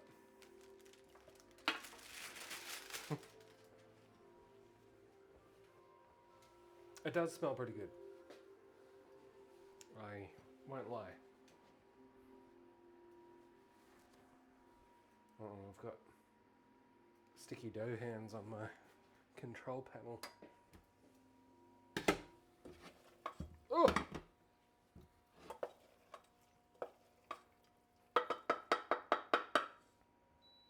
That's it.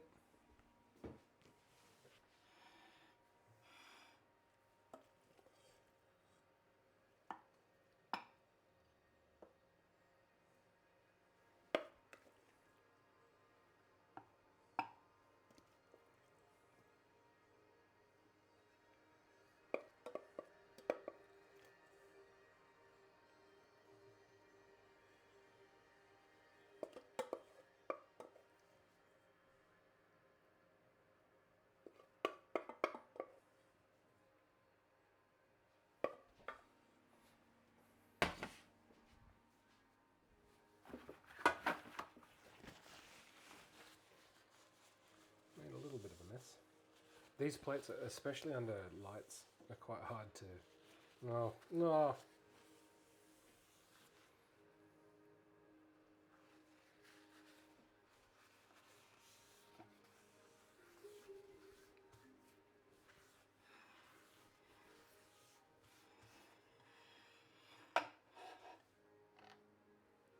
Cheese.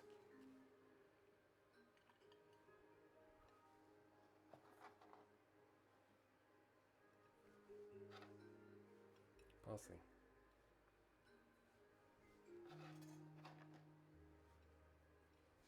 Yep. That's how it's supposed to be.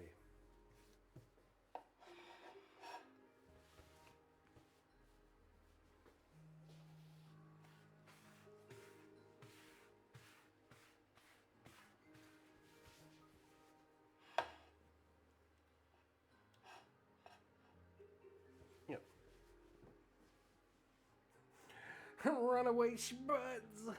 You're right to say it.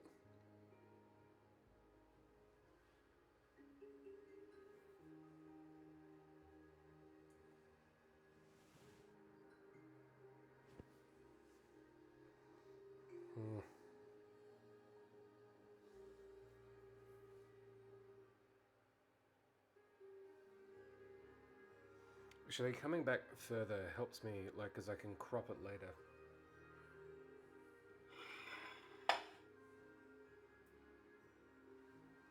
Yeah, something like that.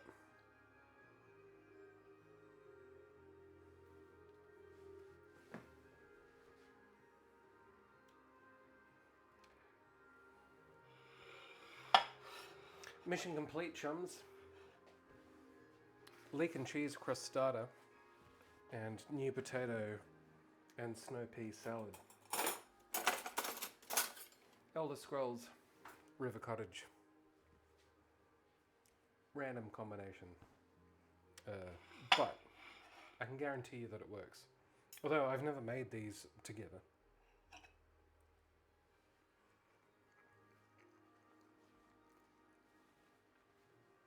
The potatoes are great. Letting them sit that long, actually we do get towards like this kind of confit thing. Okay, I must not forget that because that's the best version of it I've done. For those who are just joining us, so we've made the pastry from scratch as well. Yeah.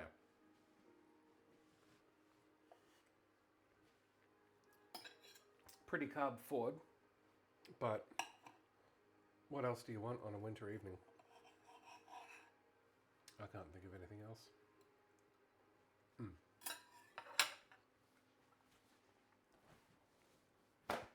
Done. It will stream on Wednesday. I didn't last Wednesday. I can't remember why. I was tired. I wasn't feeling it.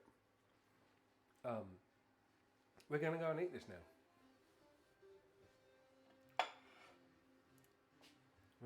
There's oh.